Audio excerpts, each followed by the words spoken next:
You'll say we've got nothing in common, no common ground to start from, and we're falling apart. You'll say the world has come between us, our lives have come between us. Still I know you just don't care. And I said, what about breakfast at Tiffany's? She said, I think I remember the film, and as I recall, I think we both kinda liked it. And I said, well, that's the one thing we got. That is my little contribution to the theme of today's All Request Friday. We're playing blue music, not because we're down in the dumps and blue. How could we be with this glorious early fall weather? My goodness gracious, but blue is the theme for our All Request Friday this week because the Blue Jays get the American League Division Series going tomorrow against the Bronx Bombers, the Pinstripes, the New York Yankees. Those damn Yankees. So we're going to celebrate the Blue Jays with blue music, and that is Deep Blue Something and Breakfast at Tiffany's to start our show today. The band, of course, Deep Blue Something. And it is a very busy weekend, and I do mean a very busy weekend around this beautiful region of ours. I will fill you in on as much as I can with the Farwell Show 5 in just a few minutes. But if you find some time between all of the great things that are going on in our community this weekend, watching Breakfast at Tiffany's with Audrey Hepburn and George Papard. Yeah, that guy, the guy that played Hannibal in the A-Team in the 1980s. Anyway, an excellent movie, if you so desire and can find the time. 3 minutes after 9 on this Friday morning, the 3rd of October.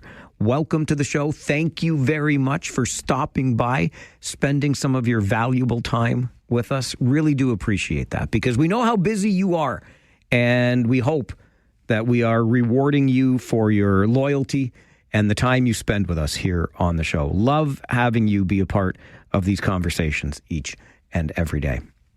If you ever wondered, even for one moment, which member of parliament or member of provincial parliament or member of a municipal council is in need of a little bit of PR, they want to get their name in the news, just look for the member of an elected body that says, you know what we got to do? We got to bring an end to this whole daylight saving time thing. Yep, that's right. It's now Marie-France Lalonde, a Liberal member of Parliament, a federal member of Parliament elected to the House of Commons, and she says, yeah, it's time. We got to get rid of this daylight saving time thing. There's more road accidents, including pedestrians getting hit by cars, happen when the time changes. It also makes life hard on parents and on our most vulnerable seniors. It's fine. And listen, I think we all recognize that we're kind of over the whole time change thing, but all we do is talk and talk and talk and talk and talk some more. I'm done with the time change. I would love to just leave my clock where it is year round, please and thank you very much. But the only time it ever comes up in any quasi-official capacity is when any given elected member of office wants to get their name in the news. Congratulations, Marie-France Lalonde. Let's go to the phones. Our buddy, Mike, the Moose Reeves, bus driver for the Kitchener Rangers, is on the phone with us. Moosey, good morning. Good morning to you, Mr. Farwell. How are you? I'm top shelf. How are you? Oh, not too bad, rather. I got in very late last night, as you saw, from the Sioux and Sudbury area, the Agawam Canyon trip. Oh, so what a beautiful place to be this time of year, though. The Agawam Canyon. I want to do that someday. Well, actually, I took them. I wasn't on it, but there was many buses up there, so it's quite popular. Actually, we'll come across it next week because it's still running until the 19th of October. Well, I mean, will we have the time on our trip through Flint, Saginaw, and the Sioux to get to the Agawam Canyon, Moosey? I don't know that we will. No. No. Okay. Wow. It's a 4-hour train ride one way, and then you're in the canyon for an hour or so, then 4 hours. No, it's an all-day thing. We won't have time. All right. Well, we'll imagine how nice it is, and you can. We'll have time for other stuff. So. Hey, before we go any further, I have to say something really important. Can I interrupt you for a sec? Go ahead. All right. Happy birthday, buddy. It's your birthday today, Moosey. I know this. How did you know that? Buddy, come on, because you're my man. You're my boy. My buddy Moosey. I'm about to have a wonderful breakfast with lovely Heather here. Oh, please. Can you do me a favor, too? Give that lovely lady next to you a big old hug from me. I won't, Mike. All right. Maybe even a little peck on the cheek there, Moosey. Well, we'll see about that. Okay. All right. All right. All right. I got to cut this short because it's back to work. I will not be there, unfortunately, tonight. So I will be in Belleville today. So another great place to be, the Quinte region. Love it up there. I will be with the Conestoga girls basketball team for today and tomorrow. So all right. Behave yourself, drive safe, and happy birthday. Thanks, Mikey, and we'll see you on Tuesday. Look forward to the trip, my friend. Okay. Thanks, pal. Mike the Moose Reeves, our bus driver for the Kitchener Rangers. And yes, we're embarking on a long road trip next week, heading up to Flint, Sault Ste. Marie, and Saginaw in that order. And who better to be at the wheel than our buddy Moosey? By the way, Moosey, as you know, not just the bus driver for the Kitchener Rangers, but employed by great Canadian coaches. And what a story there. A 40-plus year family tradition, the family-run business, and owners, Lorna and Larry Hunt, have sold their interest in great Canadian coaches to an investment group that includes, among others, a member of the Dragons Den. Oh, my goodness gracious. More on that coming up at 9:30. Just after the 9:30 news this morning. One other thing that I wanted to touch on as we get our show underway today. Are you aware of the Hail Mary? That's a play in football where you got basically no time left, and it's just a last-ditch, desperate attempt to throw the ball all the way down the field and score the game-winning touchdown. It's a Hail Mary because it's kind of a prayer of a play. And I feel as though we have reached the Hail Mary stage of speed cameras as our region desperately tries to salvage a silk purse out of this sow's ear of a program. I mean, look, it's going to cost us money to cancel the program. But you see, the problem at the beginning was the way Waterloo Region rolled the program out. But the Hail Mary, if you were listening yesterday and you heard from Regional Councillor Colleen James, we don't have to kill the program yet. It could be done better. I think if there's legislation tabled, maybe it's making some changes. I hear from the public that, time of day is a concern. So let's put in parameters for during school hours, maybe slightly into the evening, the threshold, the fines, all of these things can be adjusted. But at the end of the day, I think that this is a program that is a tool that does change behavior. Hail Mary, full of grace, the Lord is with thee. Anyway, you had a program, you screwed it up, and you want to do it again. You dipped the chip, you took a bite, and you dipped again. This is why we have no faith in institutions anymore. It was a fine program. You had a good program. You gummed it up, and now you're like, oh, but trust us. Trust us. We're gonna do better. We're gonna do better if you let us keep doing it. Sure. You know what else I got? I got some swampland down in Florida to give you a good price on right now. As you heard with Justin Kohler this morning on All News Mornings, 20, count them, almost 24 mayors across Ontario sending a letter to Ontario Premier Doug Ford, alluding to the very things that Councillor Colleen James is talking about. Listen, we can just modify the program. Let's compromise here. And 3 of the signatories to that letter right here in our beautiful area: Waterloo Mayor Dorothy McCabe, Cambridge Mayor Jan Leggett, Guelph Mayor Cam Guthrie. I'll take 3 mayors who are off my Christmas card list for $500, Alex. Anyway, I'll just leave that right there. It's Friday. Friday means good vibes on the show, and I wanted to share this good vibe with you, courtesy of my good buddy Daryl, who is as excellent a motorcyclist as anybody I've ever known. He and I have covered a lot of miles together over the years, and he actually sent me a picture. I think it was 2 Fridays ago now. Forgive me for forgetting that. Oh, actually, it says right here. Well, no, it doesn't. Okay, September 7th. So that's right. So he was gone the weekend of the 7th, 8th. And so he tells me the story about what was happening coming home from Perry Sound, where he was visiting a friend's cottage. It's okay, D. You go on motorcycle trips without me now. I see how it is. He went with his brother, which was pretty cool.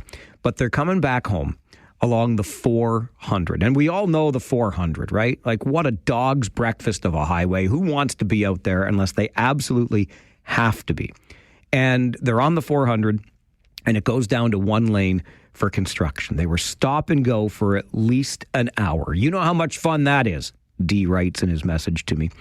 He says he had 280 kilometers on the odometer since his last fill, and the bike quit on him on the 400. Now, I'd like to say something about the fact that Daryl doesn't ride a Kawasaki like I do.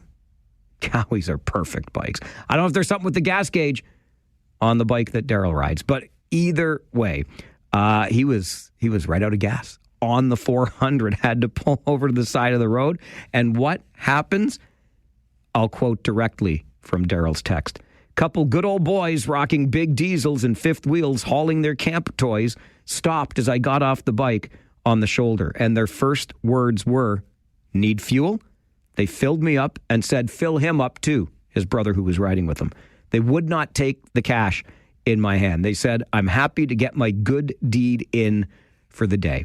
Just a reinforcement that this world is not going to heck in a handbasket, buddy.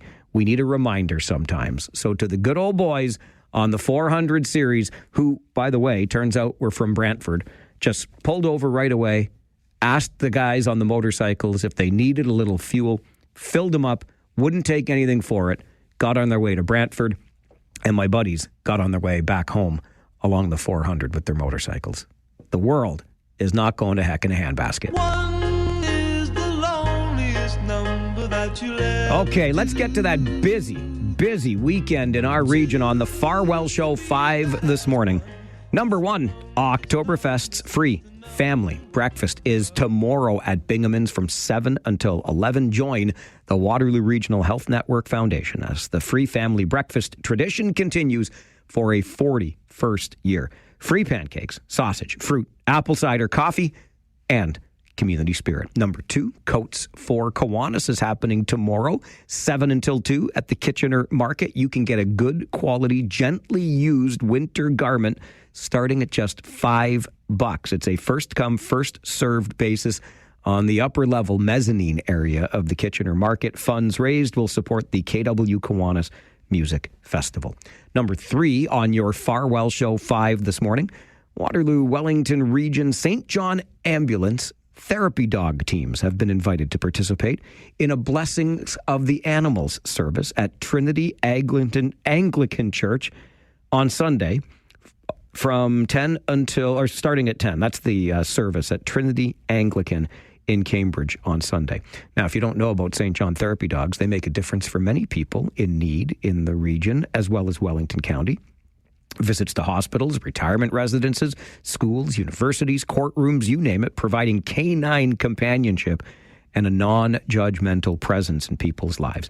Trinity Anglican is located at 12 Blair Road in Cambridge. The service, again, starting at 10 Sunday morning, will be followed by a reception. All are welcome, and you can bring your pets to the service. I hope the reception includes some doggy treats. Number 4 on your Farwell Show 5 this morning, Fish Lake Road Pet Food hosting a dog party tomorrow in support of the Humane Society. The $5 dog play zone fee and other fundraisers will be donated directly to the Humane Society from 10 until 4 tomorrow at Fish Lake Road on Labrador Drive in Waterloo. Your pet can enjoy the agility and lure courses. Plenty of vendors will be on hand. All proceeds supporting the Humane Society. And number 5 on your Farwell Show 5 this morning, they are the inspiration for our All Request Friday theme.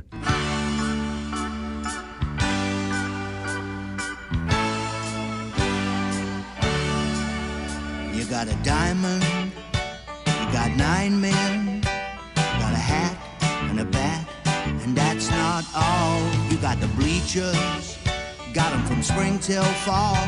got a dog and a drink and the umpire's call. What do you want? Let's play ball.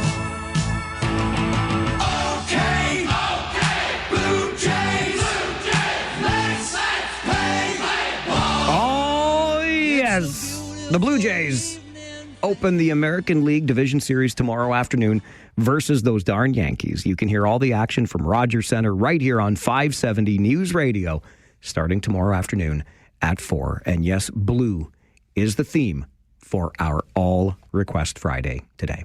And that is your Farwell Show 5 for this Friday morning, the 3rd of October. All right, something we love to do on Friday mornings, because Fridays are fun days, and we like to impress one another. Brian, I think, is the reigning champion of the not $1 million question. We ask this every Friday morning. No, you don't get $1 million if you get the answer right, but you do get our undying admiration. So here's your question today. Get ready to take your best guess. 30% of Canadians are doing this right now. You may be doing this right now. What is this? Are you among the 30% of Canadians doing this right now? I'm even going to give you a hint today because I'm feeling generous this Friday morning. I am not doing this right now. So I'm like the 70% of Canadians not doing this, but 30% of us are, maybe even you, doing this thing right now. What is it? Take your best guess on the Mike Farwell Show, 570 News Radio and Rogers TV.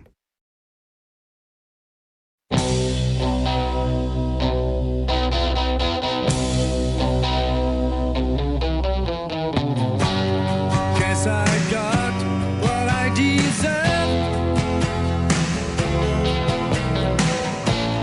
Kept you waiting there too long, my love. All that time without a word. Didn't know you'd think that I'd forget or I'd regret the special love I had for you. Baby blue.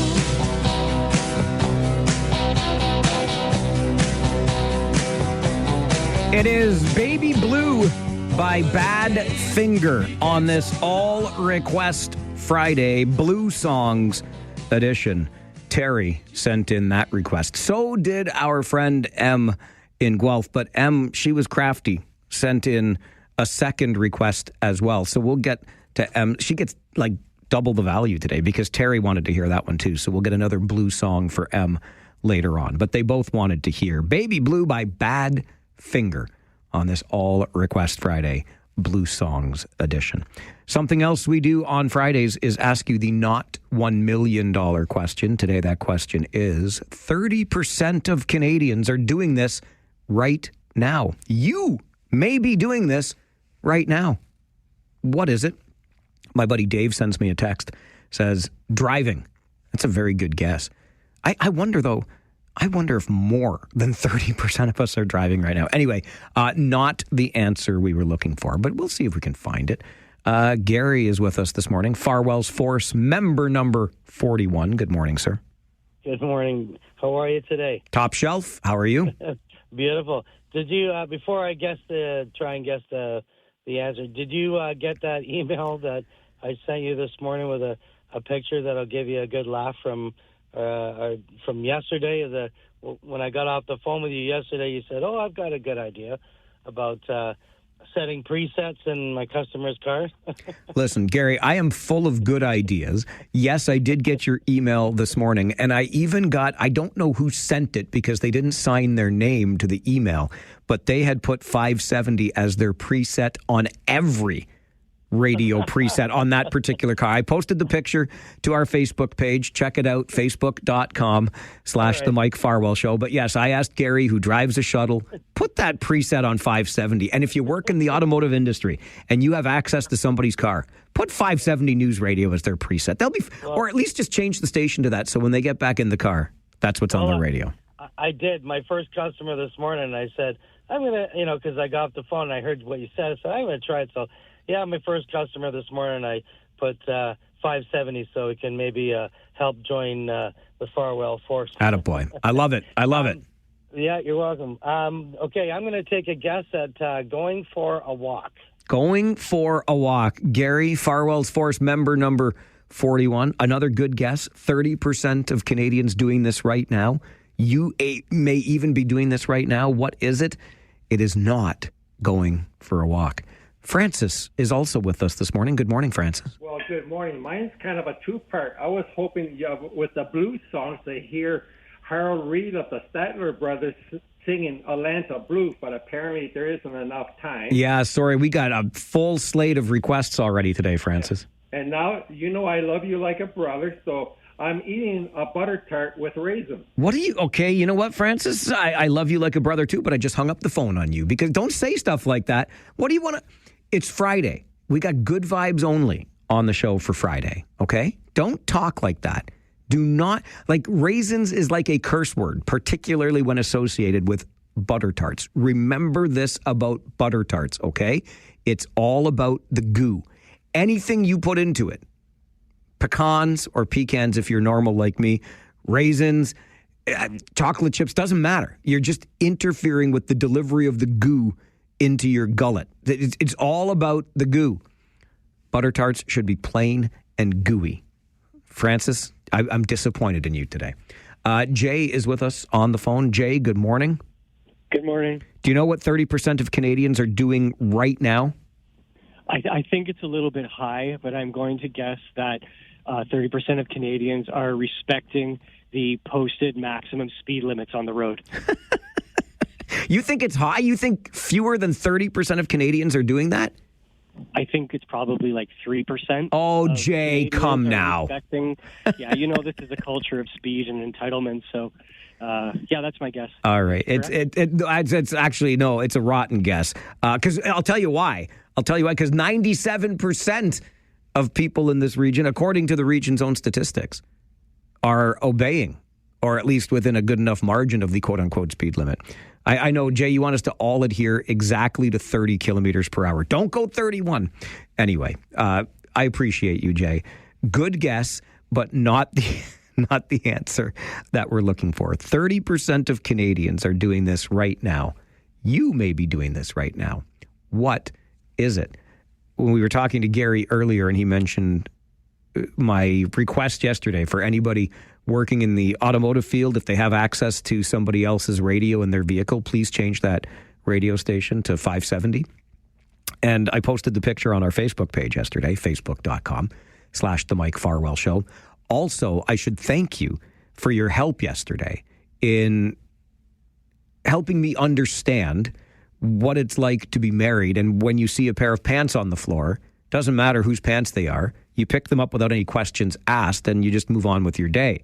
So I put that rule to the test yesterday, and I left my pair of jeans right at the front door for when my beloved came home from work. What do you think happened? You can see that picture too on our Facebook page this morning. 30% of Canadians are doing this right now. You may be doing this right now. What is it? We'll take more guesses after 9:45 as we continue the Mike Farwell Show this morning, 570 News Radio and Rogers TV. Well, it's one for the money, two for the show, three to get ready. Now go, cat, go, but don't you step on my blue suede shoe. Well, you can do anything but take over my blue suede shoe. Well, you can knock me down, step in my face, slander my name all over the place. We'll do anything that you want to do, but honey, lay off them shoes and don't you step on my blue suede shoe. Well, you can do anything but take over my blue suede shoes. Let's go, cat. Of course, we are going to hear the King today on this All Request Friday Blue Songs edition. And some blue suede shoes for Mary. Mark also wanted to hear blue suede shoes, but the Carl Perkins version. Mark, I hope you can live with Elvis's version of the song. So many requests to play for you today. All blue themed in honor of our Blue Jays tomorrow. You know what a great way to go see a Blue Jays game is by taking a little motor coach and not having to drive yourself and getting to the Rogers Center for the game and then getting brought back home in that motor coach. It's the sort of thing that many of us have done in the past, I am sure. And we may have even done it with Great Canadian Holidays and coaches right out of the fine city of Kitchener. Lorna and Larry Hunt have operated Great Canadian for more than 40 years, but they have decided to move on, and they have sold their interest in the company. Lorna Hunt joins us on the phone this morning. Good morning, Lorna. Hi, Mike. Larry's here too. Oh, hi, good. Mike. Larry, good morning to you, sir. How are you? We're doing great, thank you. You've got a 2-for-1. I love it. I wouldn't want it any other way, because really, the two of you are Great Canadian. So, Lorna, let me start with you if I can. How does it feel having made this transition? Well, it's just starting to sink in, Mike. You would have thought that the day that the deal was done, we would have been, oh, great, let's party. We were just numb. We've been at this for over a year. It's been incredibly labor-intensive in a very good way. But when it finally came, it wasn't, like the sparklers. It was like, phew. And it's taken a couple of weeks for things to sink in. It wasn't until we told our staff, eyeball to eyeball, that it really felt real. But, oh, gosh, it's feeling great. Larry, what led you to this point? What led to the decision? Well, Mike, it's been a lot of years. We've worked very hard to build the business to the point that we were at. We were really thrilled with our operation. Our daughter, Michelle, is very, very capable of running the tour business, which he is doing today and will continue to do.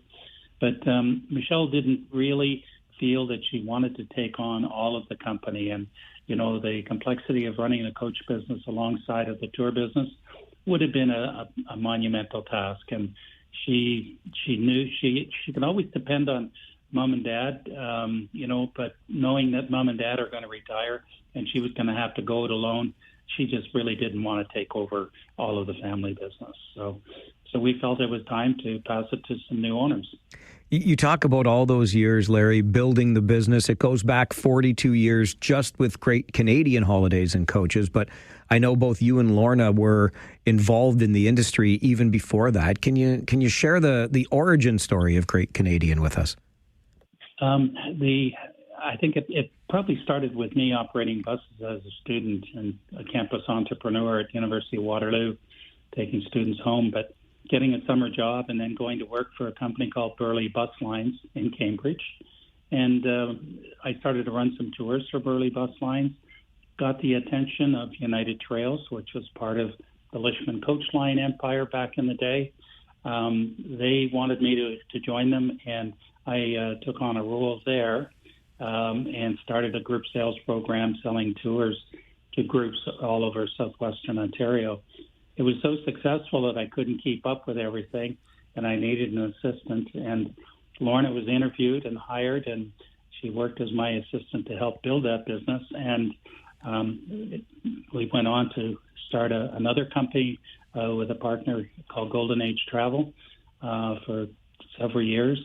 And then Lorna and I decided that we should go it alone. And in September of '84, we started our current company. So that's kind of the history in a nutshell, Mike. Lorna, when you think back over all of those years and, even first being hired as an assistant and then, of course, you and Larry becoming partners in life and in business, what do you think back on over 42 years? Well, I think that my big key to a long marriage is a short memory. That's one thing. I think that should be embroidered on a pillow somewhere. But in all truthfulness, we met as colleagues and really respected each other. We worked very well together, inspired each other, and we were brave together. And that's something that is pretty rare. Generally, you see, one partner, jumping out of the gate and the other saying, no. But we were brave together. Now, mind you, I tried to mitigate the risk whenever I could, which was part of my job. But no, I'm very, very proud of what we built. I really am, Mike, and I'm very proud of the culture and the people, because that's what makes it. You know, I look at the depth of the quality of our people, and it doesn't matter if it's someone that's on the front line or someone who's cleaned the coach that night at 3 a.m. Boy, the quality is high. The morale is high, and I just feel really, really proud of it. It's been a ride. Now that I'm looking ahead, I think, oh my God, I'm tired and I'm ready for other things. But it was a great ride. You mentioned those people, Lorna, and you made reference earlier to the staff as well. Are any changes anticipated at Great Canadian now that this transition has occurred? No, and that is one of the very big things that we worked on. This is our life's work. There's no way we were going to come in and say, okay, sell our company, just we'll take the money and run. No, this is our life work. We wanted it to continue as is. And it took a few kisses of frogs before we found the prince that was going to come and buy both entities and respect what we do and keep things as they are. And so we couldn't be happier. Larry mentioned Michelle, our daughter, also Caroline Ravizolo, who's managing the coach operation, is phenomenal. And it's been very easy for us to picture stepping back. Once we got through COVID, which was another topic unto itself, we were able to restructure, rebuild to the point where we said, okay, our baby's ready and we can leave. And I might add that both Caroline and Michelle are shareholders in the new company. And we're happy because they are fully committed to helping with the future growth of the operation.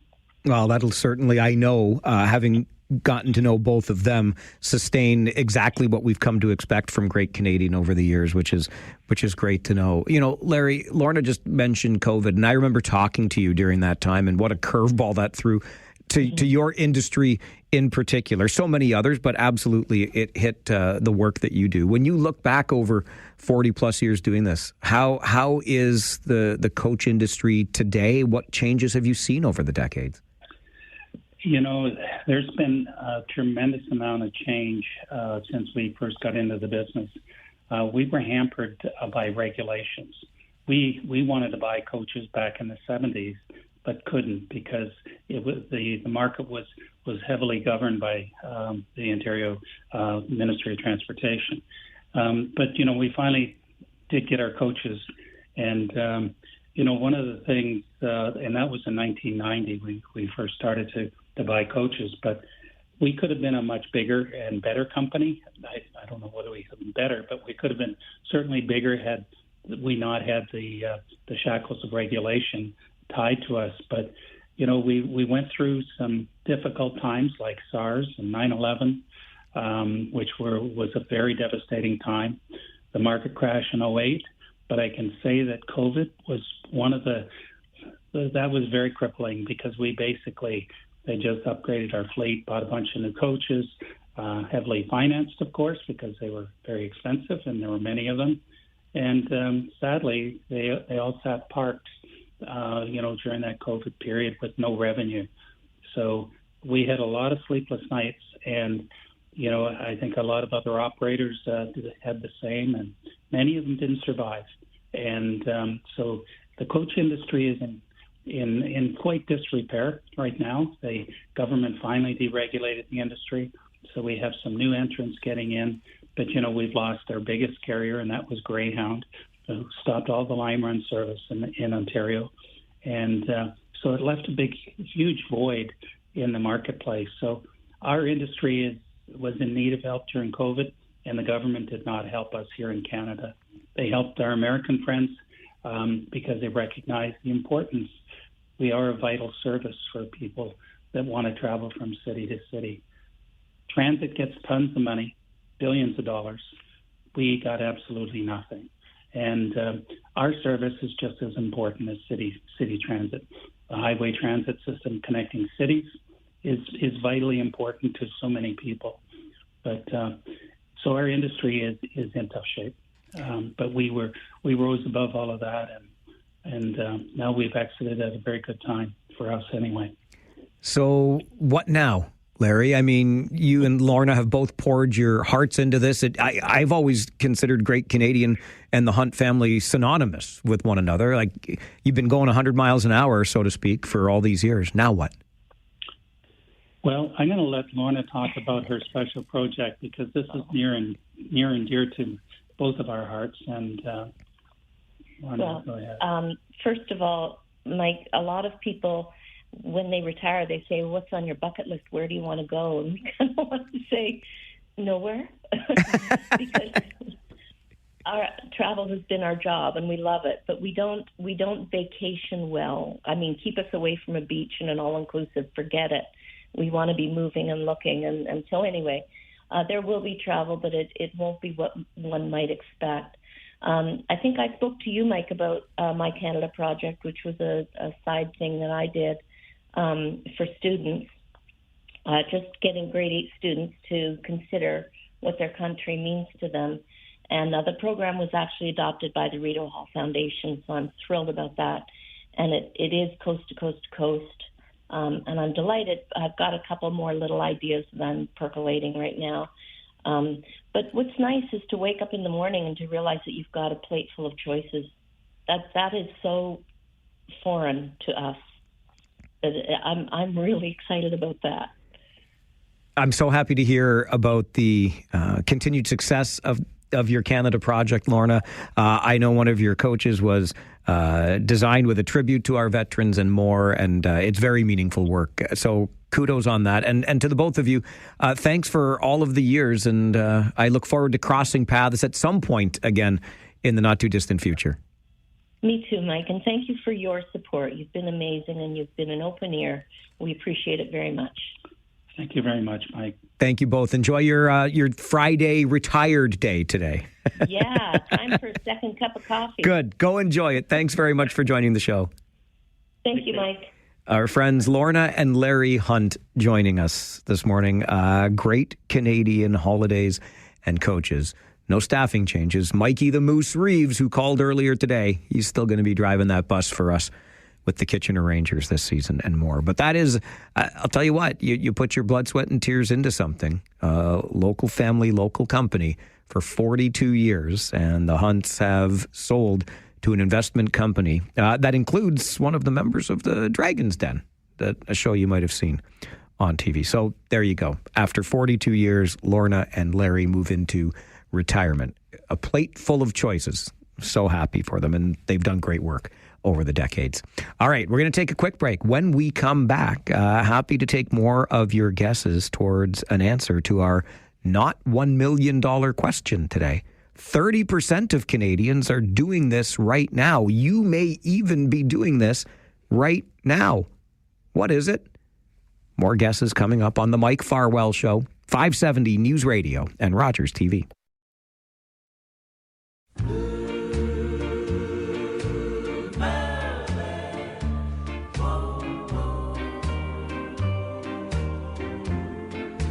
She wore blue velvet,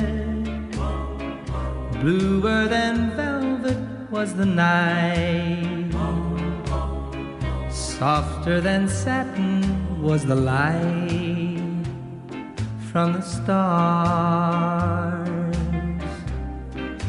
She wore blue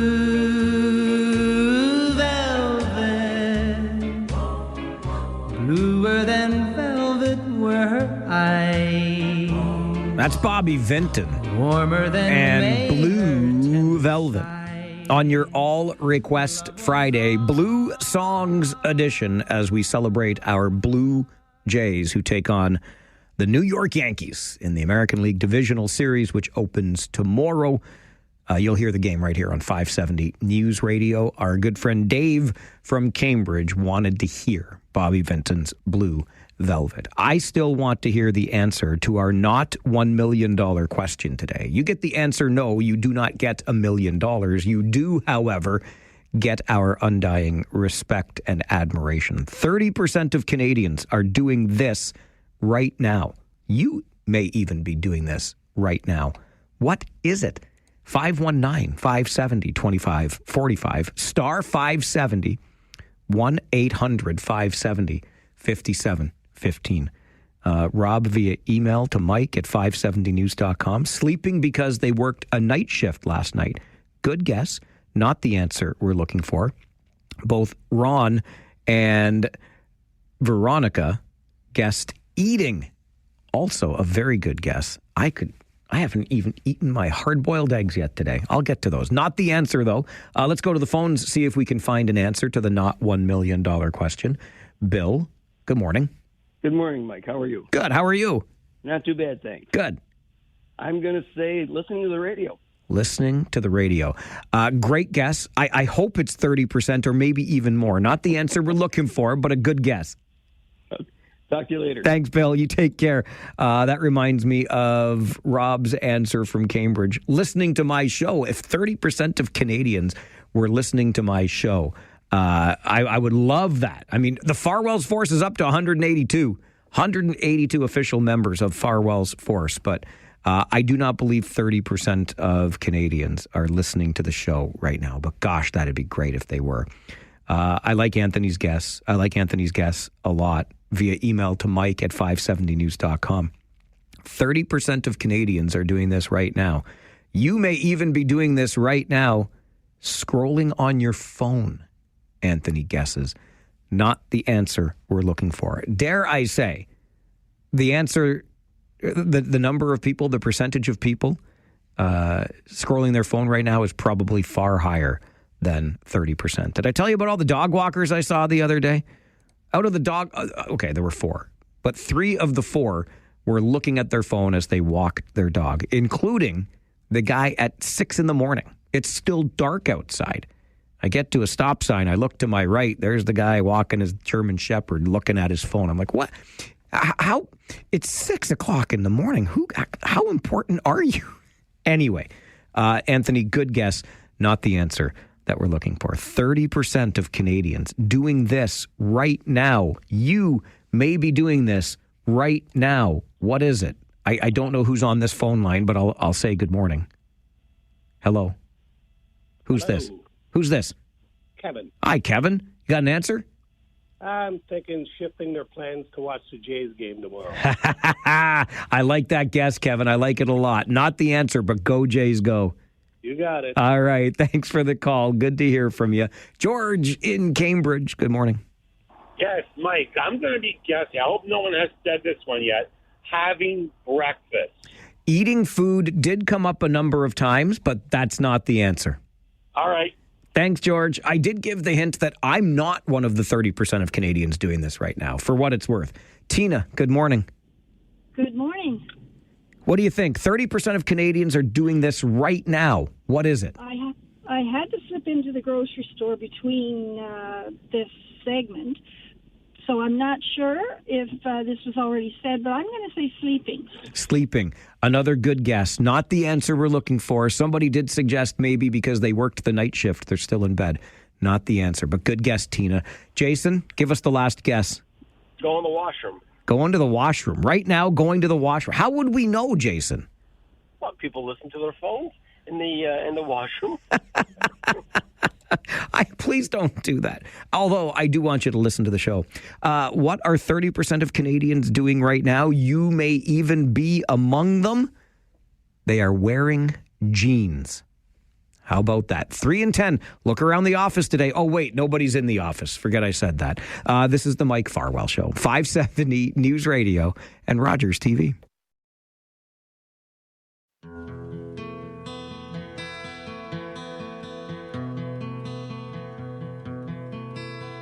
No one knows what it's like to be the bad man, to be the sad man behind blue eyes. No one knows what it's like to be hated, to be faded, to telling only lies. But my dreams, they aren't as empty as my conscience patience seems to be. I have hours only lonely. My love is vengeance that's never free. It's The Who and Behind Blue Eyes. By request from Annette and Suzanne on this All Request Friday, Blue Songs edition, because we're getting set for the Blue Jays tomorrow. And to the second person today who suggested we play the song that the team that the Blue Jays are playing plays when they win games, a pox on your house, good sirs. We will not play such a song. We're celebrating the Blue Jays today with our All Request Friday Blue Songs edition. Great choice there, The Who and Behind Blue Eyes for Annette and Suzanne. We are into the month of October. In fact, last evening, my beloved and I were out at an event in support of the Brain Injury Association of Waterloo Wellington. Great job with a little bit of an Oktoberfest theme, some good beer, some food, and one of the other guests at the event popped over to our table and said, "Did I really hear you talking about body snatchers on the show today?" Oh, yeah. A little look back in Waterloo Region's history to the body snatching ways of a former doctor back in the 1850s. Pretty creepy story. This less creepy. In fact, this is an opportunity for everyone to take part in Trick or Treat, or as this event is called, Trunk or Treat. It is Corey and Sheri's Trunk or Treat. Corey, as in Kimpson, the Ward 3 councillor in the city of Cambridge, who joins us to talk about it. Corey, good morning. Good morning, Mike. How are you? I'm great, thank you. And you? Delightful as usual. Glad to hear that. And the Sheri, of course, is Roberts. Sheri Roberts, Ward 5 councillor in Cambridge. Good morning, Sheri. Good morning, Mike. How are you? I'm great, thank you. How about yourself? Fantastic. Glad to hear that. Corey, let me start with you, if I could. Trunk or treat? What the heck? I thought it was trick or treat. What's trunk or treat? It's not a typo. A trunk or treat is a twist on the traditional trick-or-treating where families and community members gather together in a safe designated area. In this situation, it is the parking lot at Lang's in Cambridge. And the people participating are going to decorate the trunks or the hatches of their vehicles so that the children and participants can go from trunk or trunk to trick or treat and collect candy and other goodies from the decorated vehicles. Sheri, where did the idea come from? This was actually from Corey. She came up with this idea and thought it might be something that we could work on together. I have been pushing for ways to increase inclusivity around Halloween. We have the Treat Accessibly project that came a few years ago that I helped bring to the community, but I absolutely loved this idea. I thought, what a fantastic way to have a more inclusive, during the day, all ages friendly, all abilities friendly kind of event. So I jumped right on board. Yeah. And, Corey, that makes me think of just this is the extension of, yet another way to ensure that everybody gets a chance to enjoy trick or treat. Absolutely. And it could be for people with mobility restrictions where perhaps it could be someone with a stroller, someone in a wagon, someone who uses a mobility device. It could also be for somebody who's maybe fearful of going up to a stranger's house in the dark, not knowing what's going to pop out at them. So the idea of this really being not so scary, it's held during the daylight hours. We're encouraging all of the trunkers, the people who decorate their vehicles, to choose a fun and friendly theme for their vehicles and really to bring people together to enjoy themselves for a couple hours. So this all happens on Saturday, the 25th of October, which I love, by the way, Saturday. I've always thought we should just shift that October 31st thing to the closest Saturday. But anyway, I'll just leave it there. So at Lang's Hub on Concession Road in Cambridge. Sheri, how can people sign up to take part in this? Yeah, so we are looking for both trunkers, which are the folks that will bring their vehicles decorated and hand out treats, and treaters to participate. So we do have a Facebook event that they can look up, Sheri and Corey's Trunk or Treat, or alternatively, they can email us at cambridgetrunkortreat@gmail.com to register. All right. cambridgetrunkortreat@gmail.com. Check out the Facebook event, Corey and Sheri's Trunk or Treat. Sheri, you mentioned this was Corey's brainchild, and you were happy to jump on board. So I guess what you're saying is city councillors really do collaborate on things, eh? Absolutely. That's the best way to get stuff done, Mike. Absolutely. So, I mean, Corey, are you hoping that this is the beginning of an annual event here? Absolutely. It's something really where we're hoping that it's going to bring folks out. We look at, some of the neurodivergent folks in our community. This is an opportunity for them to come out. Perhaps people who are new to Canada, who don't come from a place where trick-or-treating and dressing up in costumes is the norm. This is an opportunity for everyone to come together, to check it out, to have some fun. We're going to have an opportunity for people who might have dietary restrictions to trade in their treats so that they can trade it in for stickers, fidgets, things like that don't need to be consumed. So we're really looking at how do we bring this together and how can this grow? How did Langs get involved? Why did you decide on that as the place to do it? We were Corey. You can run with that one. Sorry. No, it's okay. This is what happens when there's two of us, right? When we're both excited about something, we both want to collaborate so badly. No, you go ahead, Sheri. So Corey connected with Langs, it being in her ward, and she has, some history working with the organization, and they were so fantastic. And we were really looking for a space that was going to work from an accessibility perspective, that we were going to have good washrooms for everyone, that it was going to be safe for people to participate, and Langs was really generously happy to help us out. I love it. I think it's a great idea, opening up more possibilities for kids, newcomers in the community. Corey and Sheri's Trunk or Treat. Look for the Facebook event or email cambridgetrunkortreat@gmail.com. We're looking for trunkers to festively decorate their vehicles and the hatch or the trunk of their car, and people to participate in this on the 25th of October from 3:30 until 5 at Langs Hub. Corey and Sheri, kudos on a great idea, and thanks very much for joining the show today to talk about it. Thank you so much, Mike. Thank you. Corey Kimpson and Sheri Roberts. Corey is the Ward 3 councillor in the city of Cambridge. Sheri is the Ward 5 councillor, and they are collaborating on Corey and Sheri's Trunk or Treat. Couple of things jump out at me. First of all, how about it? Like, why do we insist on sticking to the 31st of the month of October for Halloween? Why don't we do it on a week? It should just be the closest Saturday.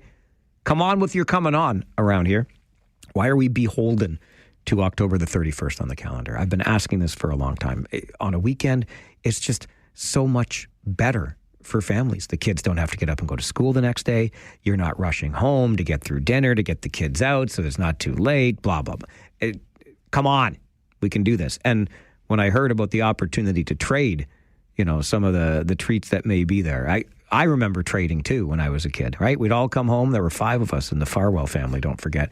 And I wanted to get rid of all my stupid rocket candies because those are the worst, and trade them in for good candies like chocolate bars and stuff. Anyway, it is Corey and Sheri's Trunk or Treat. There's a Facebook event of that name, Corey and Sheri's Trunk or Treat, or you can send an email to cambridgetrunkortreat@gmail.com. We need some trunkers who are ready to decorate their vehicles and hand out some goodies, and we need people to participate as well. It's all taking place on Saturday, the 25th of October from 3:30 until 5 at Langs Hub on Concession Road in Cambridge. Great way to make Halloween and trick-or-treating, or in this case, trunk or treating, available and accessible to all. All right, we're going to take a quick break. When we come back, how far would you go?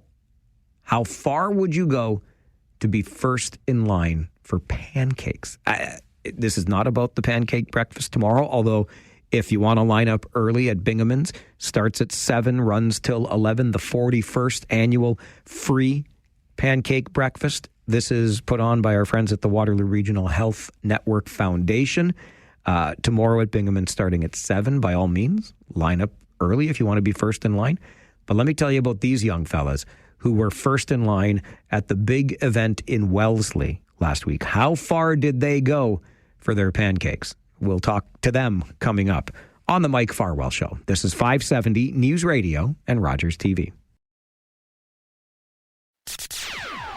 Yo, listen up, here's the story about a little guy that lives in a blue world. And all day and all night and everything he sees is just blue.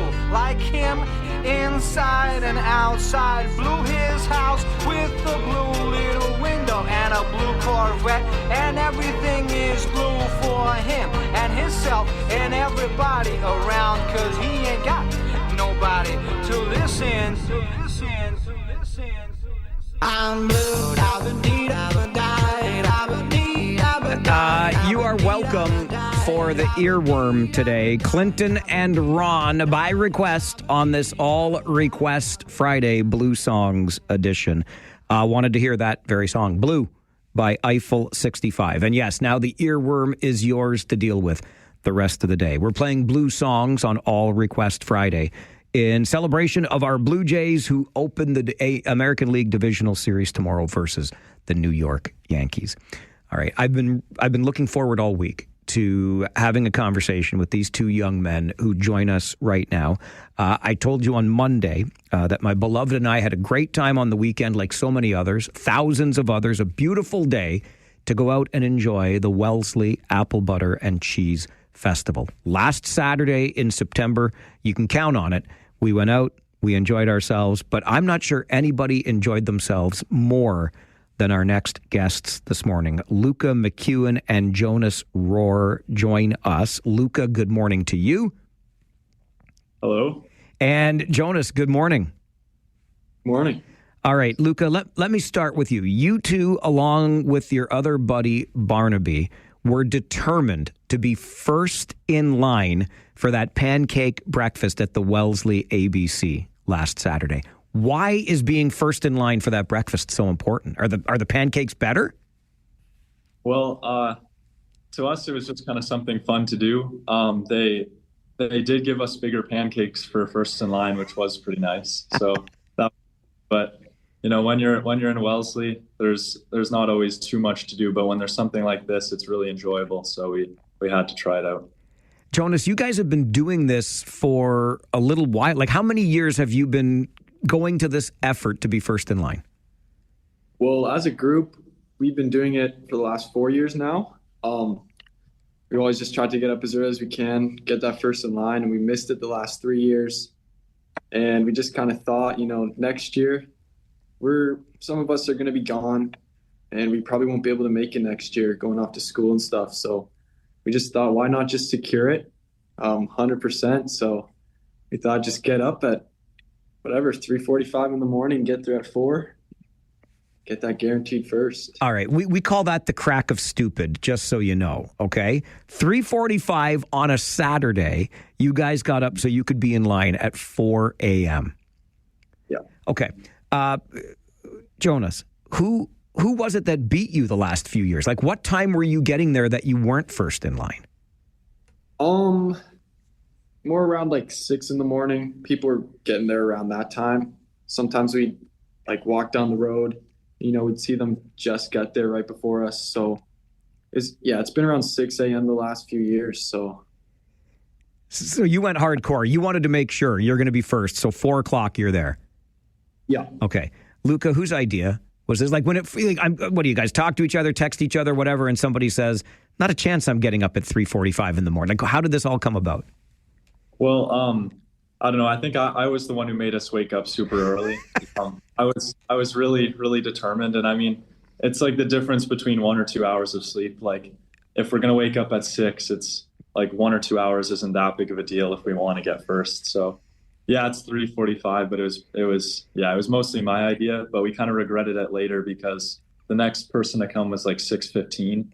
So we could have woken up a good hour and a half later and still been fine, but yeah. But you wanted to guarantee your spot, and I admire that, absolutely. So how long did you have to wait then? You get there at 4 o'clock to kind of line up. Are you waiting until 6 or even later before the food even gets served?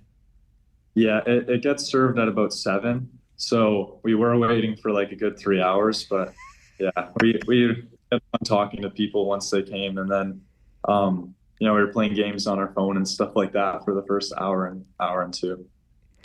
Jonas, was it worth it? I'd say so. Yeah? Why is it worth it? I mean, like he said, we got like extra pancakes, or I got 3, they got 2 bigger ones, but like same thing. I mean, I guess we just got the extra reward. In the end, it kind of made it worth it. And I guess just everything that's happening now, everyone kind of like sees us and knows us almost in Wellesley. It's like we're almost like Wellesley celebrities, you know? Mm-hmm. So, look, you look like celebrities to me because I saw you on the Wellesley Apple Butter and Cheese Festival Facebook page. The picture of the three of you there standing in the dark. How cold was it? It was pretty chilly Saturday morning. Yeah, it was 15 degrees, yeah. I think. When we got out, it was pretty warm. At around 4 a.m, it was pretty warm. It kind of dropped a bit towards 6 o'clock, but like it wasn't terrible. It was a pretty warm day that day, so. By the time I got there, it was really nice. Like I should have worn shorts. I didn't wear shorts, but that's my regret. You might have regretted getting up a little too early. I regretted wearing jeans by the time I got there. Okay, Jonas, you mentioned earlier that you might not have a chance to do this again because school, etc. What are you're at WO right now, right? Okay, so what are your plans beyond this? I'd like to go to hopefully Carleton for political science. That's like my target school right now. And then I'd probably run track and field there. But yeah, that's pretty much what I'm looking for in the next few years. And then I don't know where I'll go from that, but we'll see. Luca, what about you? I'm sort of looking for some sort of engineering program, like maybe Waterloo, which is closer, but maybe Queens, McMaster, Toronto, somewhere. Like really, I've got to see where I get in first and then what all the campuses are like. But yeah. It's the last Saturday in September. If you guys can ever make it, look, if you're going to be at Waterloo, you might still be able to make it to the ABC. Jonas, a little tougher from Ottawa. You end up there at Carleton. What did people think of your effort last weekend to be there first in line? What were people saying to you? Everybody said it was crazy. Yeah. But I mean, like my mom said she was pretty happy because we had been going for quite a while. So I think she was happy that we finally were able to make it first. So, yeah. That is some kind of commitment, fellas. And I don't think we've ever had bigger celebrities on the show than the two of you. So thank you very much for doing this. Way to enjoy the great festival, too. It's a signature event in Wellesley Township for sure. Best of luck with your studies moving on. And thanks very much for joining the show today. Thank you.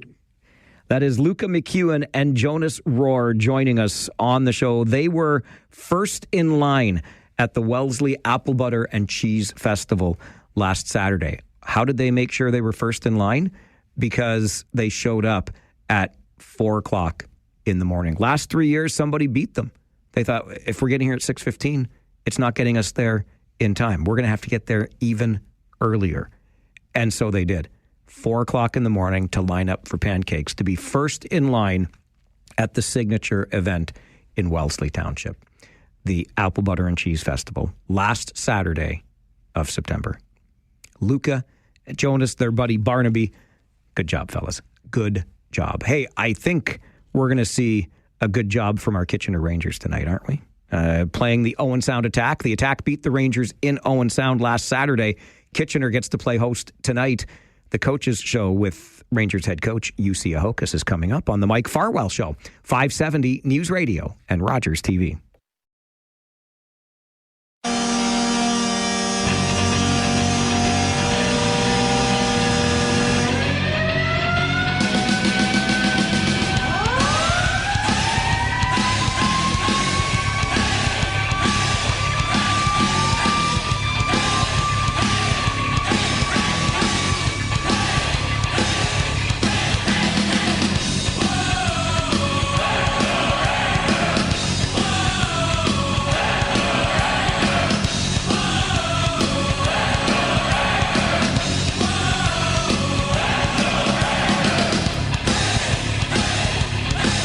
That is the song you hear when the Rangers score a goal at the Kitchener Memorial Auditorium.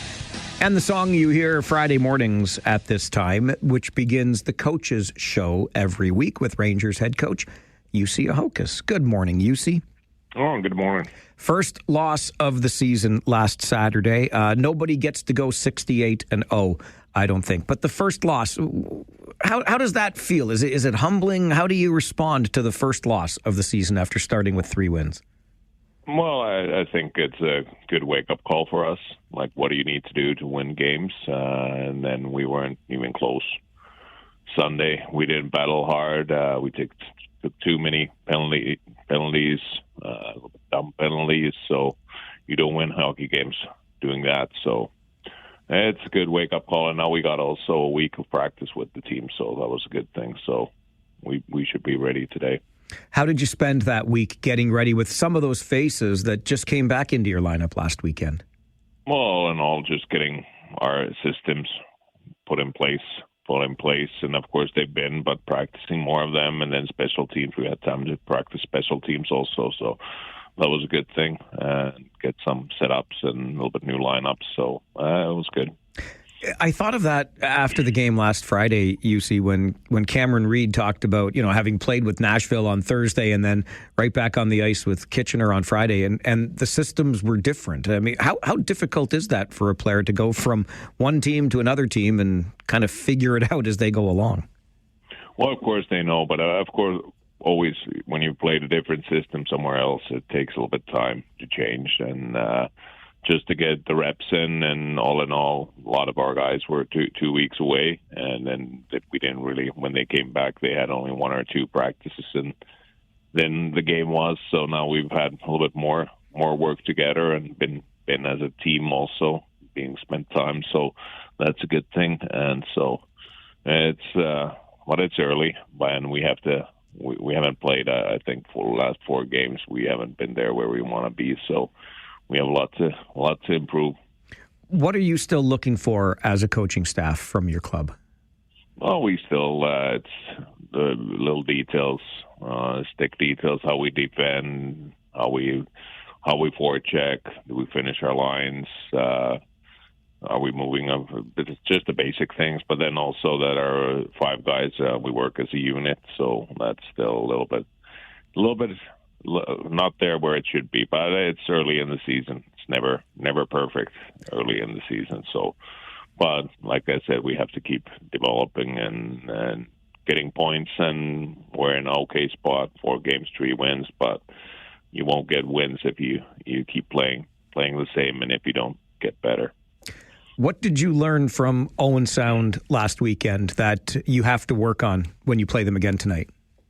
Of course, our PK for the special teams for sure, but then also just they're a hard forechecking team. They work hard, so we have to be, our breakouts have to be better, and then again we have to help our D, give a little bit time for them more for our breakouts, and we have to be in better spots when we come out, and then also just ready to battle.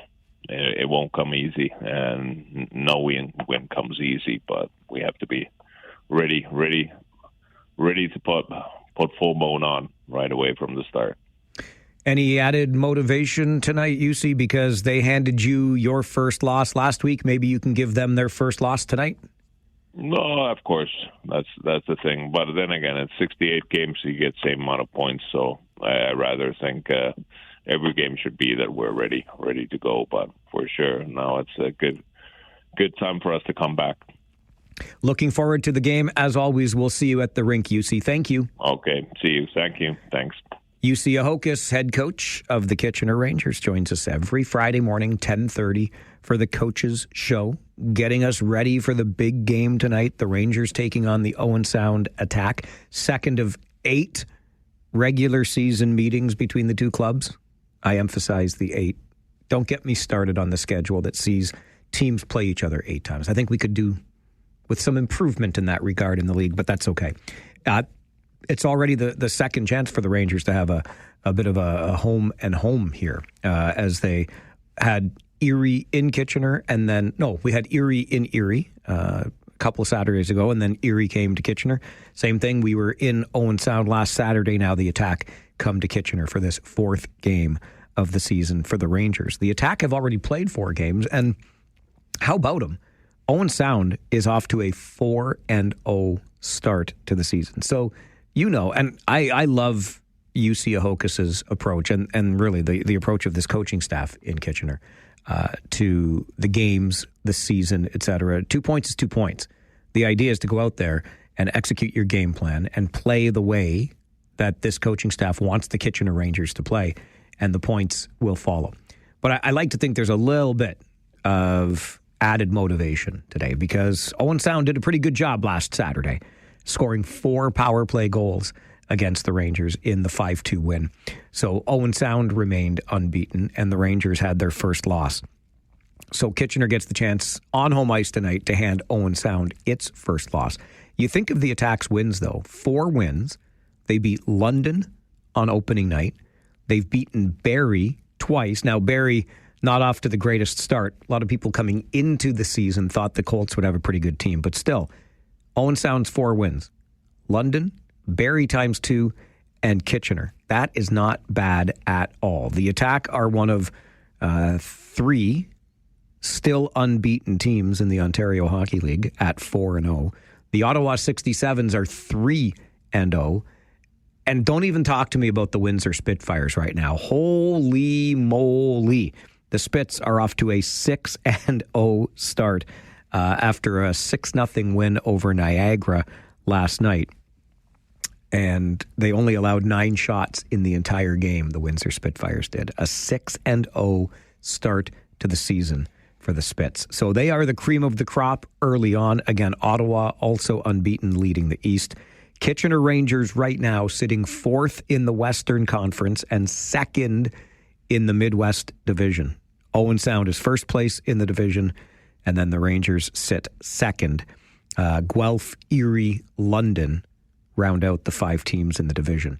And the top 4 in the Western Conference, those Windsor Spitfires, then Owen Sound, then the Sioux Greyhounds, and then our Kitchener Rangers in 4th spot. The London Knights, 4 games into this season, strangely, still have not won a game. They are 0-4, 2 losses in overtime, but losses nonetheless. Only 2 points so far through 4 games for the London Knights. Worth noting, I thought you'd like to know, because he's a native of our region, a former Air Centennial from the beautiful village of Jordan Sharon of the Sault Ste. Marie Greyhounds. Again, it's early in the season, but hey, 6 games in, and Jordan Sharon leads the Ontario Hockey League in both points and goals. Points with 10 and goals with 7 for the former Air Centennial and the native of Air, playing with the Sioux Greyhounds. So just one of the leaders I wanted to let you know about there because it's got a local connection. And looking at the Greater Ontario Hockey League, which is the official partner league now, of course, of the Ontario Hockey League, and the Cambridge Redhawks, where Caden Schneider, a Kitchener Rangers prospect, continues to play. They are off to a whale of a start in the Greater Ontario Hockey League's Eastern Conference. How about 7-0 for the Redhawks to start the season? And Aiden Hill, their goaltender, just named the GOHL goaltender of the month. So congratulations to Aiden Hill, and way to go, you Redhawks, a 7-0 start. Which, believe it or not, is just 1 point better than the St. Catharines Falcons, who are 6-0-1 to start the season. And then right in there in third in the Eastern Conference are the Air Centennials at 5-2-1. So good starts to the season. Look, the Elmira Sugar Kings are sitting 4th in the West. Siskins, the Waterloo Siskins, are 5th. So some good starts to seasons for local teams in the GOHL. But those Cambridge Redhawks, 7-0. The London Nationals in the Western Conference are off to a 6-0 start in the Greater Ontario Hockey League.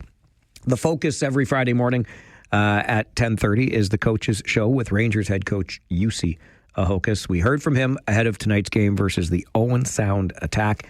If you can't make it to the game, boy, have we got you covered here on 570 News Radio, huh? We're going to start with the pregame show brought to you by Harris Law at 6:30. Josh Piercy and I will be on the air. We'll give you all of the information you need before the game tonight, including Piercy's playbook. Then we'll have all of the action versus Owen Sound. And after that, it's a home game. It's a Friday night. Josh and I stay up late because Mom and Dad say we can. And we'll take your calls after the game until 11 o'clock. Talk some Kitchener Rangers, talk some OHL hockey, maybe talk about those 7-0 Red Hawks from the GOHL. Whatever's on your mind.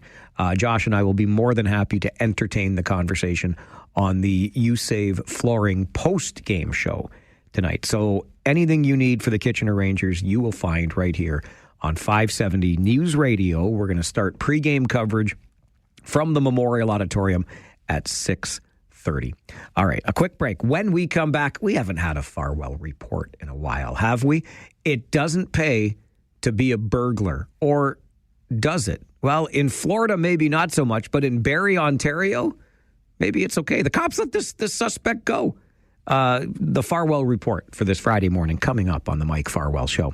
This is 570 News Radio and Rogers TV.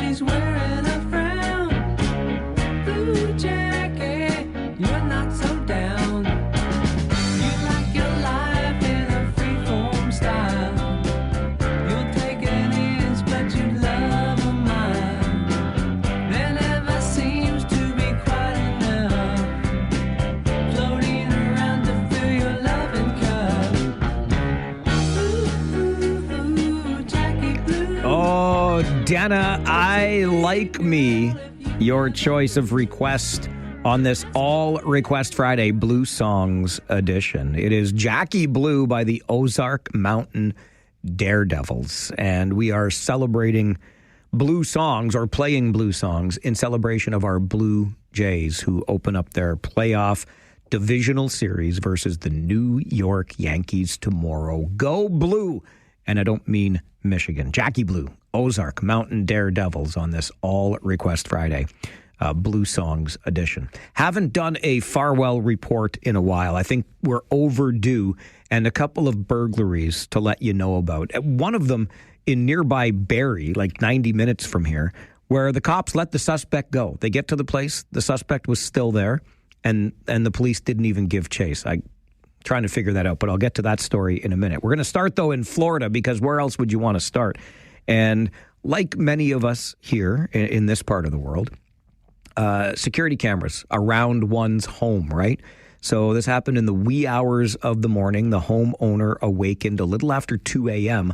when his security camera gave him an alert that somebody was on the property. Looks at the camera, finds somebody rummaging through his truck, calls the police, goes outside, and by the time police arrive, the suspect has been detained in the homeowner's garage because he caught him in the act.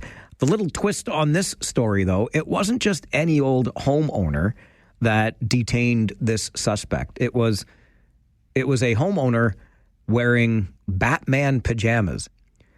I'm not going to get into the why a grown man is wearing Batman pajamas to bed, but Florida police, or in this particular area of Florida, posted a picture of themselves and the man in the Batman pajamas who held a suspect at bay in his garage when that person tried to steal stuff from his truck. So just remember, if you're going to do a little robbing, Batman isn't often far behind. In Barrie, Ontario, yes, Barrie, just 90 minutes from here, police were called to a home just the other night. The homeowner reported hearing noises in the garage, thought somebody was trying to break in. Police arrive on scene. They open the garage door, and the suspect, wearing a mask, runs out, and police don't even give chase. They let the bandit go. In talking to the homeowner, they realized the masked bandit was a raccoon, and it had gotten into a compost bin and was enjoying some apple cores. That was the noise in the garage. Imagine being that homeowner, thinking somebody's breaking into the house, making a call to police, only to find out it was a raccoon. And then the raccoon, mask still intact, goes running off. No charges will be laid in the case. I think they can't find the particular raccoon that may have broken into the garage. I would just hope that if I'm ever calling the police because of noises and rummaging in my garage, that it's an actual human being and not a raccoon. But nonetheless, that's what happened in Barrie, Ontario. And let me take you to La Belle Province, where, in Quebec, they kind of do things their own way. And part of me quite enjoys that. I find it amusing. Like, Quebec just does Quebec things. It's Quebec. It does what it wants to do. And you may remember me telling you this back in the spring when the team that shall not be named was in the midst of a playoff run. And the buses in the city of Montreal would, on the front of the bus where it tells you what bus it is and what stop's coming next and whatever, or the route that it's on. Well, the buses would run the message on their electronic sign, go Habs, go. Pardon me, go Canadians, go. They didn't use Habs on there. And the official language cops in Quebec said, no. You can't do that because, you see, that's English. You have to use allez Canadien, allez. En français, oui, oui, chapeau, chapeau. So the buses had to stop using go Canadians, go on the buses because the language cops got all upset. Well, this leads to a big kerfuffle, and they ultimately decide that saying go Canadians, go in this context, the use of the English word is okay because that's just what we say when our team is in the playoffs, right? So they told the transit system that it could use the English language last spring. But lo and behold, as that team that shall not be named gets set for its opener next week against my Toronto Maple Leafs, those buses cannot say go Canadians, go still now because they're all caught up in this tangle with the official language cops in Quebec. How dare you use English on the electronic bus sign? And that is your Farwell report for this Friday morning. Let's go to the phones. Dave from Cambridge is hanging around. Hey, Dave. Good morning, Mike. You've already explained this earlier broadcast. I apologize in advance. Can you explain briefly the controversy, supposedly, on the Finnish player that's playing for our Kitchener Rangers? Sure, I can. Thanks for the question, Dave. It's pretty simple, actually, but it shouldn't be as tangled up as it is. So Oscar Hemming is a prospect of the Kitchener Rangers. The Kitchener Rangers picked him in the import draft back in June. He had been playing for a team in Finland last season. And this happens all the time. Like an OHL team picks a player, the player wants to play in the Ontario Hockey League, in this case with the Kitchener Rangers, and says, okay, I'm going to go play. But and what almost always happens is the team that he had been playing for releases his rights and off he goes. But for some reason, this team in Finland has got its knickers in a knot here and is not allowing Oscar's rights to be released so that he can play with the Kitchener Rangers. And here we are now into October. Poor kid's already missed 4 games this season and stands to miss more because it hasn't been untangled yet, just because the club back in Finland has not released his rights. So the Hemming family is in a court battle, if you can believe it. Just imagine the adults, the owners in the room here of this Finnish hockey club are saying, no, this 17-year-old, we're not going to let him do what he wants. We're going to hold on to his rights and prevent him from playing right now. It's messy. It doesn't seem fair to me. Maybe I'm biased because I'm a Rangers fan, but that's why Oscar Hemming has not yet played for the Kitchener Rangers. Your Friday 4 Roundtable, talking about the week's big stories, is coming up on the Mike Farwell Show, 570 News Radio and Rogers TV.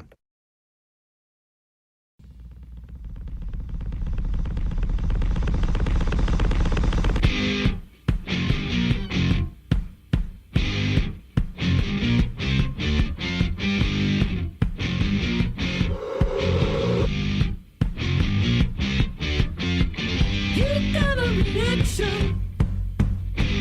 got a reaction, didn't you?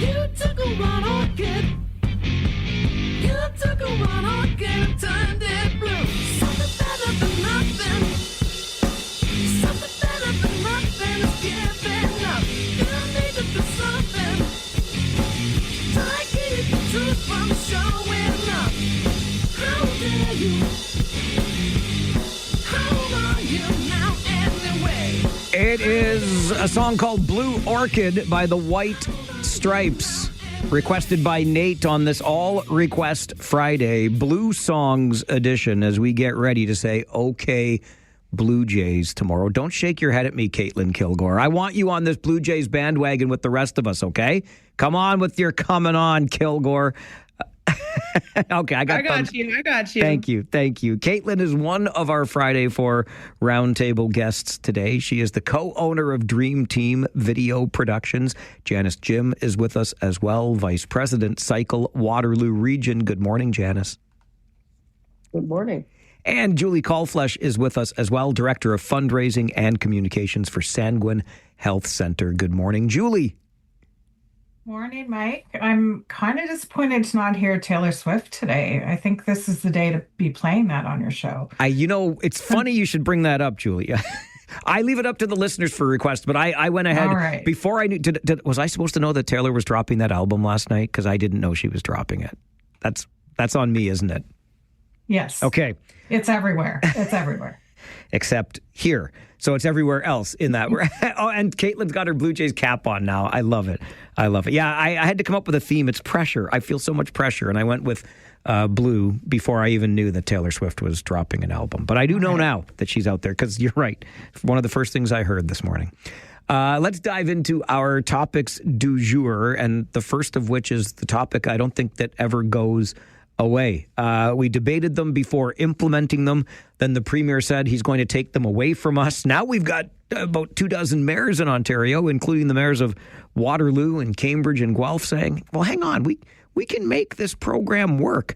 Caitlin, I'll start with you. I'm, of course, talking about speed cameras. And one regional councillor says we should pause any expansion of our program now until we figure out what the province is doing. What do you think, Caitlin? Is that the right thing to do? I understand where he's coming from, just because there is the money aspect involved in adding in the new cameras and then unfortunately maybe having them taken away. I like where they are in a lot of areas I've seen in different cities. I think dropping the speed limit to 30 in some areas is ridiculous. There are other options. You can always tighten the road. I've seen them done in certain areas where they have like the weird pillar things up or the speed humps and everything as well. Because even my mom said, like, on her e-bike going up West Heights Road past the school there, she's hit the camera where it says your speed, and she's like, I'm gonna get a speeding ticket on an e-bike. And a lot of people have been hit. I think there needs to be a lot of explanation as to where and why, not just within school areas, but right now maybe just for the financial reason, pause a couple of them, and really be picky as to where they're going to go, and also explore and start using the alternatives as well. There's no question that if the Premier follows through on his pledge the other week to ban the cameras, cancel the programs, municipalities that have already implemented them are going to be on the hook for some money because they've signed contracts for these cameras, etc. But Janice, I'll bring it over to you. Should we pause here in the region until we can see what the province is doing here? I forgot, is Doug Ford our mayor or is he our premier? It's another ridiculous move by him, overstepping into municipal realm where he does not belong. And cities and regions know better. Like, they know what needs to be done, and he shouldn't be meddling. The Record had a great article about where the top speed cameras are. And they're all at school zones where safety is a priority. And the top camera for ticketing speeders in Waterloo is on a street where a pedestrian died after being hit by a car. That clearly demonstrates the need, and the cameras are working. Doug Spooner, our director of transportation, said speeds have come down in all the areas with speed cameras. Like, what more proof do you need? Are we ruling by vibes? You know, like, oh, I don't like speed cameras, let's get rid of them. They're unpopular, let's get rid of them. That's not how government should work. This is about safety of our communities, our kids, our pedestrians, and drivers as well. The speed cameras reduce speed for everybody. and no one's getting tickets. The Ford government press conference was all lies. No one's getting tickets for going 1 mile, 1 kilometer over, 5 kilometer over. The default is at least double digits. They don't give you the exact number, but people are getting ticketed for going double digits over the speed limit. And the stats are really clear. A pedestrian that gets hit at 30 kilometers an hour has a much higher survivability rate than a person that gets hit at 40 or 50. So this is crucial. Like this program works and it's saving lives, and no one's getting unfairly ticketed. So, if someone is, I have not seen any proof of someone getting ticketed for 5 kilometers. If you ask one of your listeners to send you, like I'll eat my words. You know what? I've tried that because I have heard my listeners love them to pieces complain about, oh, so-and-so got a ticket for 3 over. I'm like, I don't think that's the case. Pictures or it didn't happen kind of thing. And to your point, Janice, I've read probably the same report you did. 37 municipalities have implemented cameras so far. I assume they do talk to each other. And it has been stated publicly on the record that only one of those municipalities has a threshold below 10 kilometers per hour. Which municipality that is, I don't know, but only one is in the single digits. So I think your point is well taken there. I just do want to come back on the municipalities know best. I respect the stay in your lane position here because the premier is the premier, not the mayor. I like that a lot, and I'm a big fan of stay in your lane. But do you lose any faith? Because I admit I have. Now we've got municipalities saying, well, okay, let us keep the cameras because we'll do better. Didn't they kind of screw this up from the beginning then? Isn't that an admission that they didn't do it right? Maybe they don't know better. I don't think so.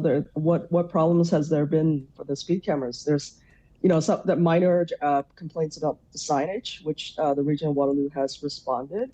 And all the cameras are in school zones, which is what the program was set up to be. They're supposed to be in community zones, safety zones, and school zones. So municipalities have stuck by that.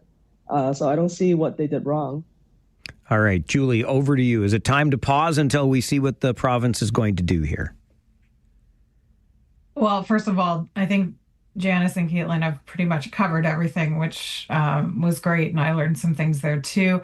I think that you pause because this is a potential cost if it gets pulled back in the end, and we've invested in the extra cameras. So I understand the pause. And I fully agree with what Janice said. Like, this is a municipal issue. And even if there were some mistakes in implementing, I suspect that no matter what you do in this situation, people are going to complain. I hate them. I mean, I agree with them, but I hate them. It's definitely something where I'll try to avoid going through them because I feel like I'm driving in reverse sometimes. It feels so slow, but that says something about how fast maybe we're all going. And I go back to that story I told one time when I was on the show where I had a colleague who moved to Waterloo Region from Toronto, and his comment was how fast everyone drives here. And I certainly noticed that as well since he said that to me. And I think, in school zones, of course, we're going to protect our children. That is absolutely non-negotiable. Driving is a privilege. It's not a right. You have that privilege. You have to follow the rules. And, people haven't been following the rules, especially in the school zones, and people have gotten hurt. If we didn't protect, thinking of it through the government's lens, through the municipal government, like if we weren't protecting our students and someone else got hit and another tragedy occurred, people would be yelling about that. So I think that being proactive, using evidence, tracking the data shows us that this is a program that can be effective in keeping people safe. And I'm not really sure why I suspect Doug Ford, it was a vibe. Like Janice said, someone complained to him about it, and or someone that he knows got a ticket, and here we are. And that's just unfortunate that your brain goes there with this current leadership, but that's what it feels like. And maybe because Doug Ford is the de facto mayor of Toronto and he's seen double-digit speed cameras vandalized, cut down, whatever the case may be, he's feeling that vibe perhaps more than others. So Go ahead, Caitlin. Yeah, I was going to say, like, even in other municipalities, I know up north in Greater Sudbury, they have them in a lot of areas where the roads are just a lot more windy and open. There's like a 4-lane road at 60. A lot of people feel the need to do 80 to 100 because it feels that way. It's windy, and the main concern there is not only accidents, but large animals on the road as well. So that's the other aspect I always keep in my mind that I like them is there's just certain roads where pedestrians aren't the concern, but it's just people driving insanely fast within the cities.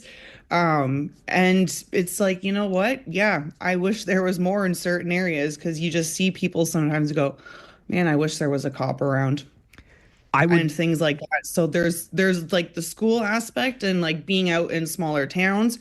We don't see them so much in that area, but in that aspect of even outside of there, there's still a great need for them. That's a great point. And I've said for a long time, and I think others could get behind it, put them on McQueen Shaver Boulevard, put them on Homer Watson Boulevard. I'd love them on Ira Needles up here because then you see really excessive speeds. And police just did a crackdown on McQueen Shaver in Cambridge and caught so many speeders. Catch them all when they're driving that recklessly. Okay, Caitlin Kilgore, Janice Jim, and Julie Callflesh with us on the Friday for Roundtable this morning. We passed this past Tuesday the National Day for Truth and Reconciliation. How is the Canadian government doing when it comes to delivering on reconciliation? We'll talk about that with our Roundtable guests this morning as we continue on the Mike Farwell Show, 570 News Radio and Rogers TV.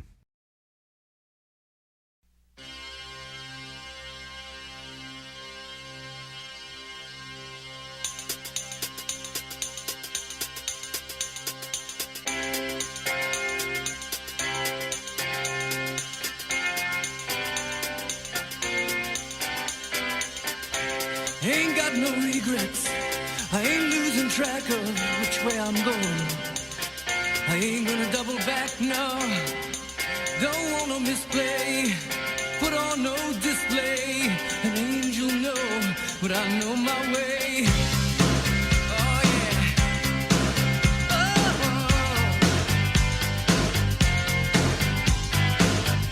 I used to follow. Yeah, that's true. But my following days are over. Now I just gotta follow through and Randy wanted to hear some Midnight Blue by Lou Gramm on this All-Request Friday Blue Songs edition. Our Friday for Roundtable this morning, Janice Jim, Julie Callflesh, and Caitlin Kilgore with us. Janice, you get first crack at our second topic today. The Canadian government, we just went through the National Day for Truth and Reconciliation on Tuesday. Are we delivering in Canada on reconciliation, Janice? I would say no, definitely mixed results. The report is 10 years old and only, I forgot the number of the changes that were promised have been made. And recently the government's kind of moving backwards with Bill C5 and in the federal government and Bill 5 in Ontario. We promised reconciliation, consultation, and with the new bills, the government is actually stepping backwards. 94 calls to action in that Truth and Reconciliation Commission led by Murray Sinclair, released back in 2015. Julie, how do you think we're doing on the path towards reconciliation? Well, the numbers 13 of the 94 recommendations are complete. So at that pace, it'll be 2081 before we're done with this. And so I think we're doing horribly because a big piece of this was rebuilding trust between government and Indigenous communities after it being completely shattered, which was the reason for this in the first place. And so to have these promises made and then broken has been really, I'm sure it's just another one of those things that folks are looking at going, yeah, of course, this is exactly what we thought would happen. Why would we even speak our truth if nothing will be done with it? So, working in organizations, not my current organizations, but I started to notice that backslide happening where, there was a real focus on DEI. There was a real focus on the aspects of reconciliation and having a deeper understanding and meaningful understanding. And then it started to become too difficult. Once you get past that first layer, which was, we need to learn, we need to listen. A lot of folks didn't want to go any further, and they were in positions of power where they could decide that. And I think that that's really unfortunate. We see examples of it in our community. There was a lot going on around the Queen Victoria statue in Victoria Park, public consultations that I participated in, and really nothing that ever came out of it. It was sort of stopped abruptly, and the statue remains. So I think that those are visible reminders. And don't get me wrong, I don't know exactly what we do in those situations, but we need to be having ongoing conversations and difficult conversations with Indigenous members of our community in order to be able to fully understand and be open to what changes need to be. And we have demonstrated time and again that we are really not prepared to do that. So it's I would say we're not doing a good job at all. 13 of the 94 on track to get them done by 2081. Caitlin, your thoughts on how well the Canadian government is delivering on reconciliation? Not well at all. I completely agree with Janice and Julie. They covered a lot of good stuff. So I wrote down a couple quick notes. I was able to go see Rick Mercer last night, and he's always amazing. And one of the things that he mentioned that I really liked, his whole tour is Stand Up Canada. And it's about what is Canadian identity? Like, what does it mean to be a Canadian? Like, who are we? And he said, why are we not teaching history anymore? We need to go back to teaching history. And when I look back, I'm born 91. Going back through my education, we didn't start like history until grade 7. And then your next history was grade 7, grade 8, and then grade 10 was mandatory Canadian history. That was it. You had a split class of civics and careers in grade 10. And I was very, very lucky to have the most insane history teacher. She was amazing. Shout out to Mrs. Watkins from Resurrection. But she taught everything, and she welcomed us to open discussions all the time. She taught from the book. She taught outside of the book. She was the first person I ever heard say 60 scoop, residential schools. Like, she actually taught from start to finish. And the way everything is, and the way it was broken down from what periods you started with from grade 7 and 8 and then jump to grade 10. And then if you take grade 12 Canadian history, which is an elective, you start from like the first recorded time anybody had crossed and touched land that is now Canada. And when you look at the 94 calls to action and what has been done, you can very easily see that slide of just the conversation's not even there anymore. Sure, you have the corporate companies, selling the orange shirts, proceeds going to this, or buy this on this day and it's orange and whatever. Okay, well, are we not remembering and talking about why it's orange? Why it's there? That information, and that's gone. Like, even not actively looking for it on social media, I didn't see anything except for those kind of just obligatory, mandatory social media posts day of, or parents going, oh my gosh, I forgot to get an orange shirt. It's not about that. Does your kid know why they're wearing it? And why are we leaning so far away from that? Like, I loved history. I loved a lot of it, but teach it.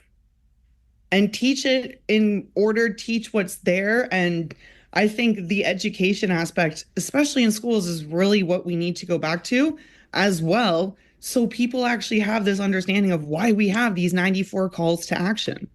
More Mrs. Watkinses at Resurrection. Mr. McCabe Miss is there. Watkins. Miss Watkins. Sorry, thank you. More Miss Watkinses. That's what we need. More of her. And Mr. McCabe, who's there now at Resurrection, I know, and is an excellent history teacher. Big fan of his work. Caitlin Kilgore, Janice Jim, Julie Callflesh with us on the Friday 4 Roundtable this morning. An update from the 570 News Center. And then, who is Tilly Norwood? And why are we so upset about her? Or should I say it? Coming up, this is the Friday 4 Roundtable on the Mike Farwell Show, 570 News Radio and Rogers TV.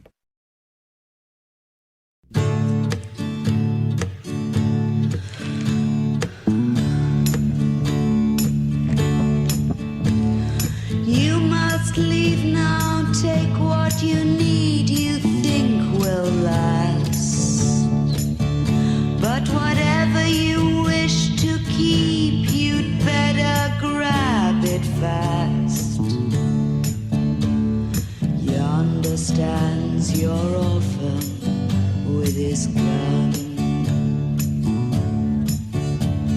crying like a fire in the sun. Look out, the saints are coming through. Maybe we should send this one out to the New York Yankees. It's all over now, baby blue. Marianne Faithful for Bruce on this All Request Friday Blue Songs edition. It's also our Friday for Roundtable time. With us around the virtual table this morning, Julie Callflesh, who's the Director of Fundraising and Communications for Sanguine Health Center, Caitlin Kilgore, who's the co-owner at Dream Team Video Productions, and Janice Jim, who is the Vice President of Cycle Waterloo Region. Julie, you're up first on this next one, and I admit to not having any idea who Tilly Norwood was until I saw our colleagues at Breakfast Television discussing her, or as I've come to say, it since I learned about it. And I don't mean to be unkind, but this is an artificial intelligence generated quote unquote actress, which apparently some talent agencies are interested in signing. How do you feel about this, Julie? Honestly, didn't know who she was. It is either. Yeah, so I looked it up. I think that it's where we're heading, right? Like there's all kinds of capabilities, and you have to be such a critical thinker now to be able to consume any sort of media.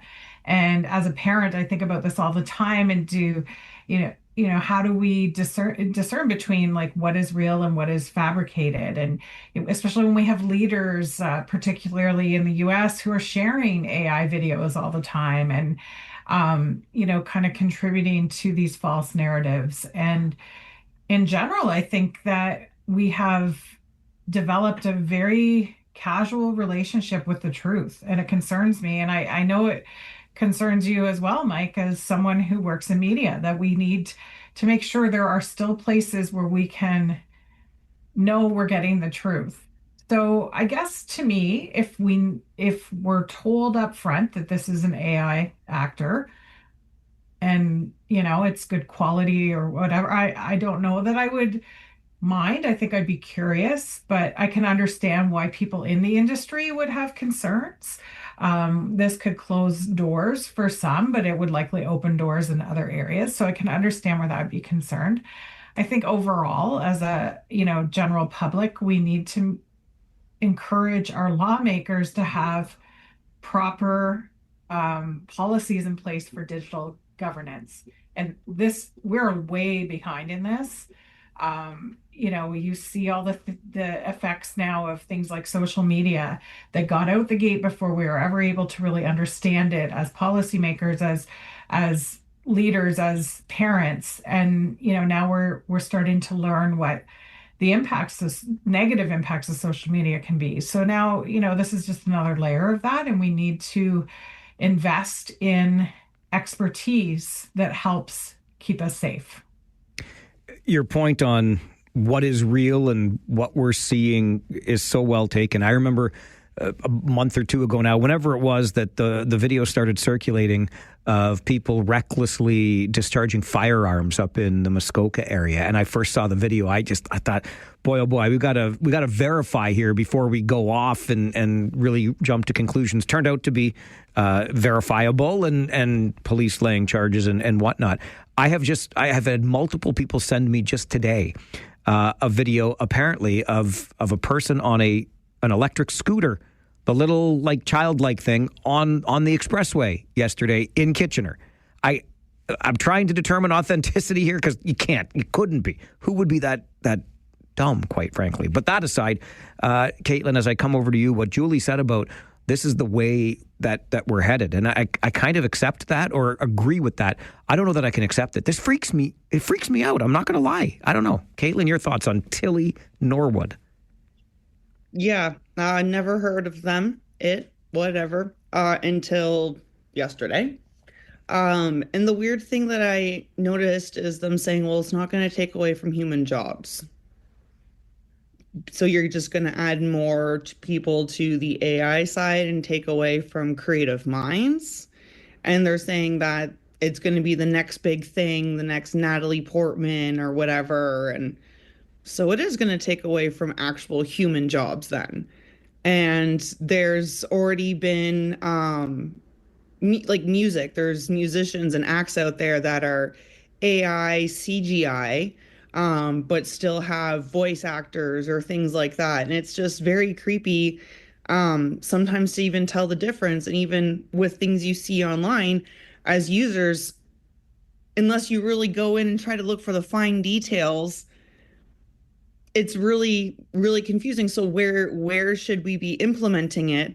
The quote, I want AI to do my dishes and my laundry so I can use my creative mind for more time on my art or whatever it is, your passion, your work, your free time, not so that I can do the dishes, I can do the laundry, so it's doing my work for me. So I think we need to be very, very careful as to where it is being used. And when it comes to the creative mind side, when it comes to taking away our passions and our work, no. I think that speaks directly to why I get kind of freaked out by this. And I'm not trying to be protectionist for my own job. I just think human beings should use their own creative juices to perform in roles like this. And I love what the Screen Actors Guild said about it, which is that they have no human experience or emotion to draw on. So you can't really refer to this creation as a quote unquote actress. But Janice, Tilly Norwood, your thoughts? I refuse to watch AI slop. I think that's a great term that's all encompassing. I agree with the other points made that we need digital governance, which is, our governments are way behind on it, and better protection for our kids and our communities, better education. Media literacy is more important than ever. I agree that so many videos I see, I'm on social media because of my job, and I get tricked by some of the ones on Twitter. Like, I'm like, oh, this happened. But, we in this day and age, we have a president of the United States sending out AI slop. Like, this is the world we're living in. So I refuse to consume any of it. I'm not going to watch any of it. We need human, spark and creativity. And I agree with Caitlin. AI was supposed to be doing good things for us, like doing our dishes and doing our laundry, and not taking over, our lives, taking over our jobs. So yeah, I refuse to consume. I'm never gonna watch anything with like an AI, actress. AI slop. I hadn't heard it before. I will not forget it from now on. And we, as people, as humans, have a chance to take a stand here at this latest step in artificial intelligence technology. We just won't consume Tilly Norwood's films if it ever gets to that point. Fascinating time to be alive. All right, we'll take one more quick break, and when we come back, it's Bad Bunny at the Super Bowl. I had a few messages about that as of Monday morning. I do not know, much like Tilly Norwood, I don't know what a bad bunny is. I liked bunnies. We used to have bunnies as pets when I was a kid. We'll talk about the Super Bowl halftime performance with our Friday 4 Roundtable coming up. This is the Mike Farwell Show, 570 News Radio and Rogers TV.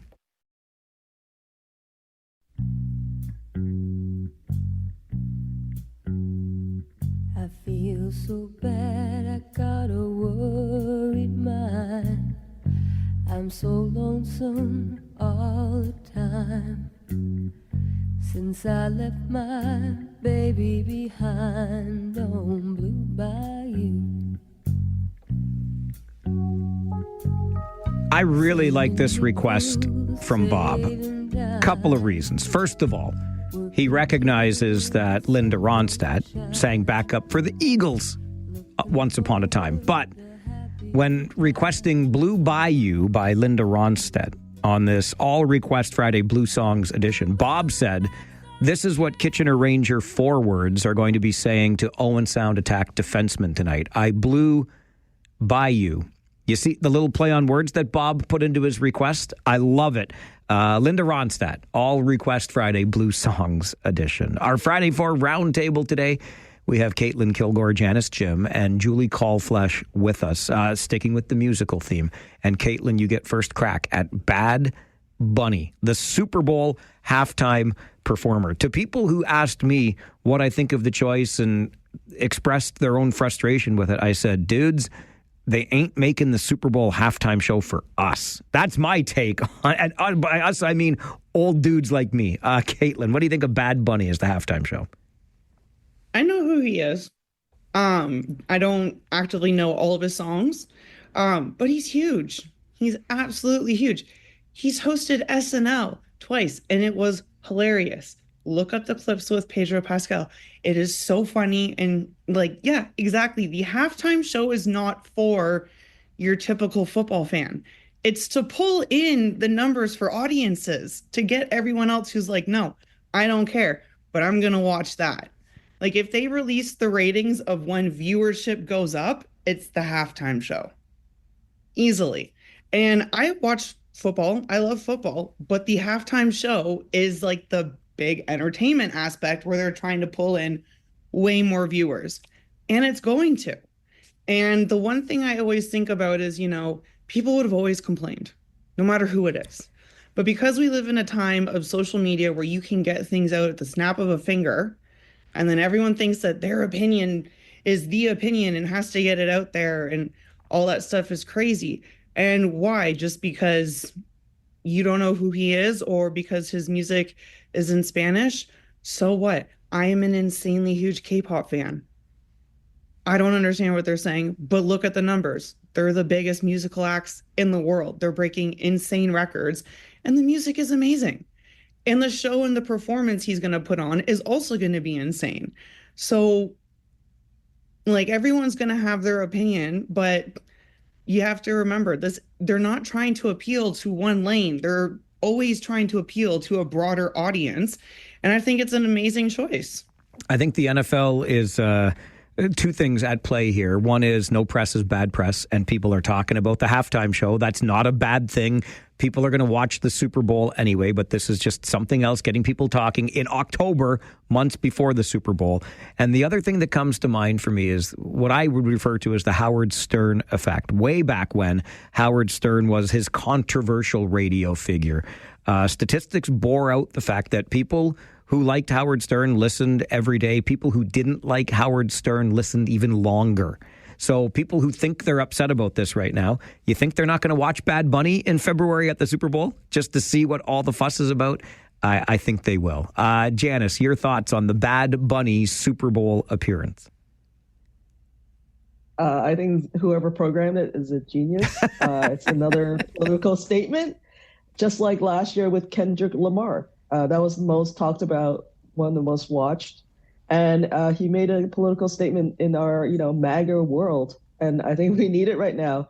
Look at what ICE is doing in the U.S. They're grabbing people off the streets. And this is, this is a Spanish-speaking, and people online are saying that he's not American. He's from Puerto Rico, okay, which is a U.S. territory. That the Republican universe is losing their minds over this choice. So I think it's great. Way to stick it to them.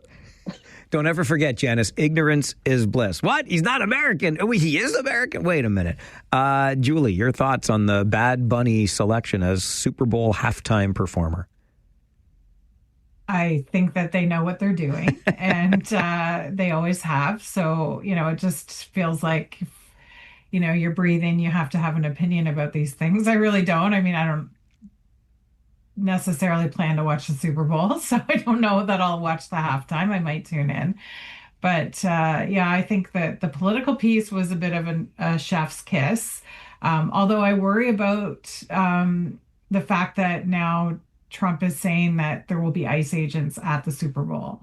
So all these horrible things that are happening in the streets, in retaliation to this political statement could be happening at a day that's supposed to be, fun and exciting and joyful. So, I hope that that doesn't happen, but this is someone who is an incredibly talented artist. And I think that all the people behind the Super Bowl absolutely know what they're doing. So don't really care. I think so. You tipped your hand a little bit there, Julie, saying you might not even watch the Super Bowl anyway. So historically, do you tune into the big game, even go to a Super Bowl party? Is there a halftime show that has stood out to you if you've ever paid attention? Janet Jackson. Of course. And Timberlake. I have been to Super Bowl parties. It's around my husband's birthday usually, so sometimes they can fold together. But I think that no, I have no interest in watching the game, but I will tune in. Like the 90s hip hop one a few years ago with Dr. Dre was phenomenal. So I will tune in to watch that. But now in this day and age, I can just watch it afterwards, right? So it's not like I have to plan my day around it. Let's just say that. That hurts my traditional broadcaster's heart, but I completely understand. Janice, what about you? Does the Super Bowl resonate in the Janice Jim household? Yeah, like I watch it casually. Yeah. I'm not a huge football fan, but I do watch it, and it's fun. And who doesn't like nachos and Super Bowl, right? And yeah, I remember that 90s rap show. That was definitely memorable. And Kendrick Lamar last year, it was brilliant what he did with that audience. Caitlin, what about you? You already talked, and I know you're a football fan, but where does the Super Bowl rank in terms of must-watch TV, halftime shows that were memorable? Oh, yeah. 90. Dr. Dre, Eminem, 50 Cent, Snoop Dogg, Mary J. Blige. I know I'm missing some. I apologize, but yes. And the stage layout, the way they did everything was genius. And it was so nostalgic. And it was amazing. Rihanna killed it. Absolutely killed it. Especially with that huge pregnancy announcement. Like, where were you type moment for pop culture. But even go back on YouTube and watch some really old ones. Like, look at what Michael Jackson did, even as being the only performer. Like, unreal. I love it when they bring out multiple acts. But it's not on my calendar like a countdown. But yeah, I'm probably gonna watch it. I'm usually free on a Sunday evening, so might as well. It's a good excuse to get together with friends, eat nachos, eat awesome fried food, whatever. But yeah, a lot of the time what we end up talking about is the halftime show. And now I don't even have to watch for the commercials because they're all online the next day anyways. And that's the second best part too. It is the great collision of pop culture and a major sporting event. That Janet Jackson, Justin Timberlake halftime show, I figured would get referenced here. The year that happened, so my buddy used to throw a Super Bowl party every year. This went on for years and years and years. And that particular year, he had a brand new hot dog rotisserie machine in his kitchen, which is pretty, I see you nodding, Julie. That's pretty cool, right? So when halftime came up, all the guys were in the kitchen admiring the hot dogs on the rotisserie going around and around. And all of a sudden, from the room where the TV was, the wives and there was just this huge gasp. And by the time we ran into the living room to see what the fuss was about, of course, we'd missed all of the fuss because we were watching wieners on a rotisserie. And I'll just leave that where it is. Our Friday 4 roundtable this week, our illustrious guests, Caitlin Kilgore, co-owner, Dream Team Video Productions, Julie Callflesh, Director of Fundraising and Communications for Sanguine Health Center, and Janice Jim, the Vice President of Cycle Waterloo Region. Thank you all very much for your time. We look forward to the next conversation. Thank you. Thank you. Thanks. Have a great weekend. Friday 4 Roundtable every Friday from 11 until noon here on the show. And when we reach noon, we get you an update from the 570 News Center. And then, well, you get the chance to have your say. It's like the Farwell Show Roundtable, where you're all invited. There's more than 4 of us, if you so choose. Open phone lines for the next 60 minutes as we close out our week together here on the program. If you'd like to be a part of the conversation, Free Phones Friday is about to begin. Right here on the Mike Farwell Show. This is 570 News Radio and Rogers TV.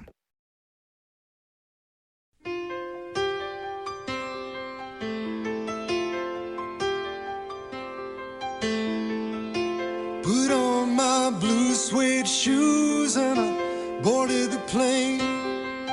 Touchdown in the land of the Delta Blues, in the middle of the pouring rain. W.C. Handy, won't you look down over me? Yeah, I got a first class ticket, but I'm as blue as a boy can be. Then I'm walking in Memphis, just walking with my feet 10 feet off a beam. Walking in Memphis, but do I really feel the way I feel? One of the more creative uses of our all request theme today, Blue. You heard Mark Cohn sing Blue or say Blue or Blues 3 times just in the beginning of Walking in Memphis. And Heather, Farwell's Force member number 92. Thank you very much for being an official member of Farwell's Force. Wanted to hear Walking in Memphis on this All Request Friday Blue Songs edition. I have a vivid memory of listening to that song on, well, I was going to say this radio station, but I think by that, no, I know by that time they had turned over to the FM side of things and now remain 96.7 Chime FM. And Dave Schneider was the host on the radio. That day I was listening, and he explained the lyrics, walking with my feet 10 feet off of Beale. Because as a big fan of the song, I was never good with lyrics. Anyway, Dave explained the whole thing while I was listening to him do his radio show all those decades ago. Yes, friendly neighborhood Schneider man, I'm telling you that you are old. I was just a wee lad, listening to that back then. Thanks also to Kelly for straightening me out. I'm so embarrassed. It wasn't Linda Ronstadt singing backup for the Eagles. The Eagles were basically born as Linda Ronstadt's backup singers. Of course I knew this, because if you're singing with Linda Ronstadt, naturally you are the backup singer. Come on with your coming on, Farwell. I'm sorry about that mistake earlier. I'm very embarrassed by it. We are into Free Phones Friday here, our final hour together. Every week we open the phones and we say, what's on your mind? Let's talk on this Friday afternoon before we have to take 48 hours off from talking to one another. We'll get some more of your requests on too before the hour is out. This is the Blue Songs edition of All Request Friday because the Blue Jays open their playoff run tomorrow versus the New York Yankees. If you want to be a part of Free Phones Friday, give us a call at 519-570-2545. Star 570 or 1-800-570-5715. And just remember, pro tip for you, because the lines are already getting busy. If you can't get through on one line, try one of the other ones. You might be able to sneak in that other way. That's why I gave you all the numbers. Okay, right to the phones we go. Connie, good afternoon. Good afternoon, Mike. The reason I'm calling is because I recently moved to KW, and for the first time I'm hearing your voice over the last few months, and I've been listening to talk radio for decades. I just am calling to compliment you. I have rarely, if ever, heard a man or any radio person come to the mic with such heart. I just admire how you respect your listeners, how you respect.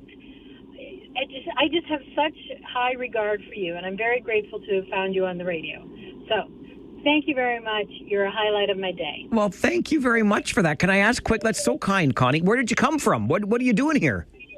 I'm retiring here, and I came from the GTA. Okay. So I was a CFRB person, 570,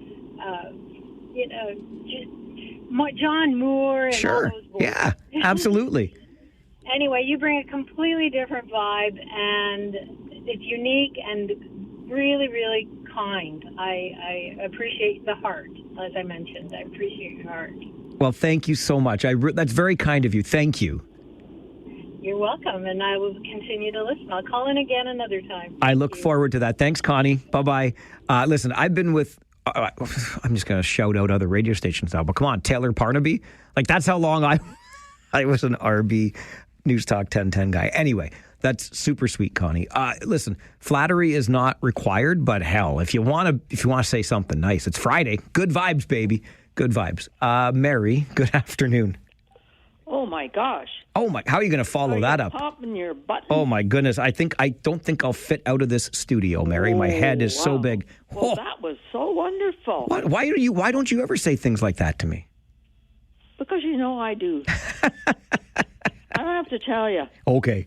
But anyway, you know where my heart is. You know that. You know where our heart is, Mary. That's why you're number one on the official list of Farwell's Force. Yes. Force for good, force for change, and a force for... To be reckoned with. Yes. You got it. We are. That's we're right. reckoned with. My gosh, we're reckoned with.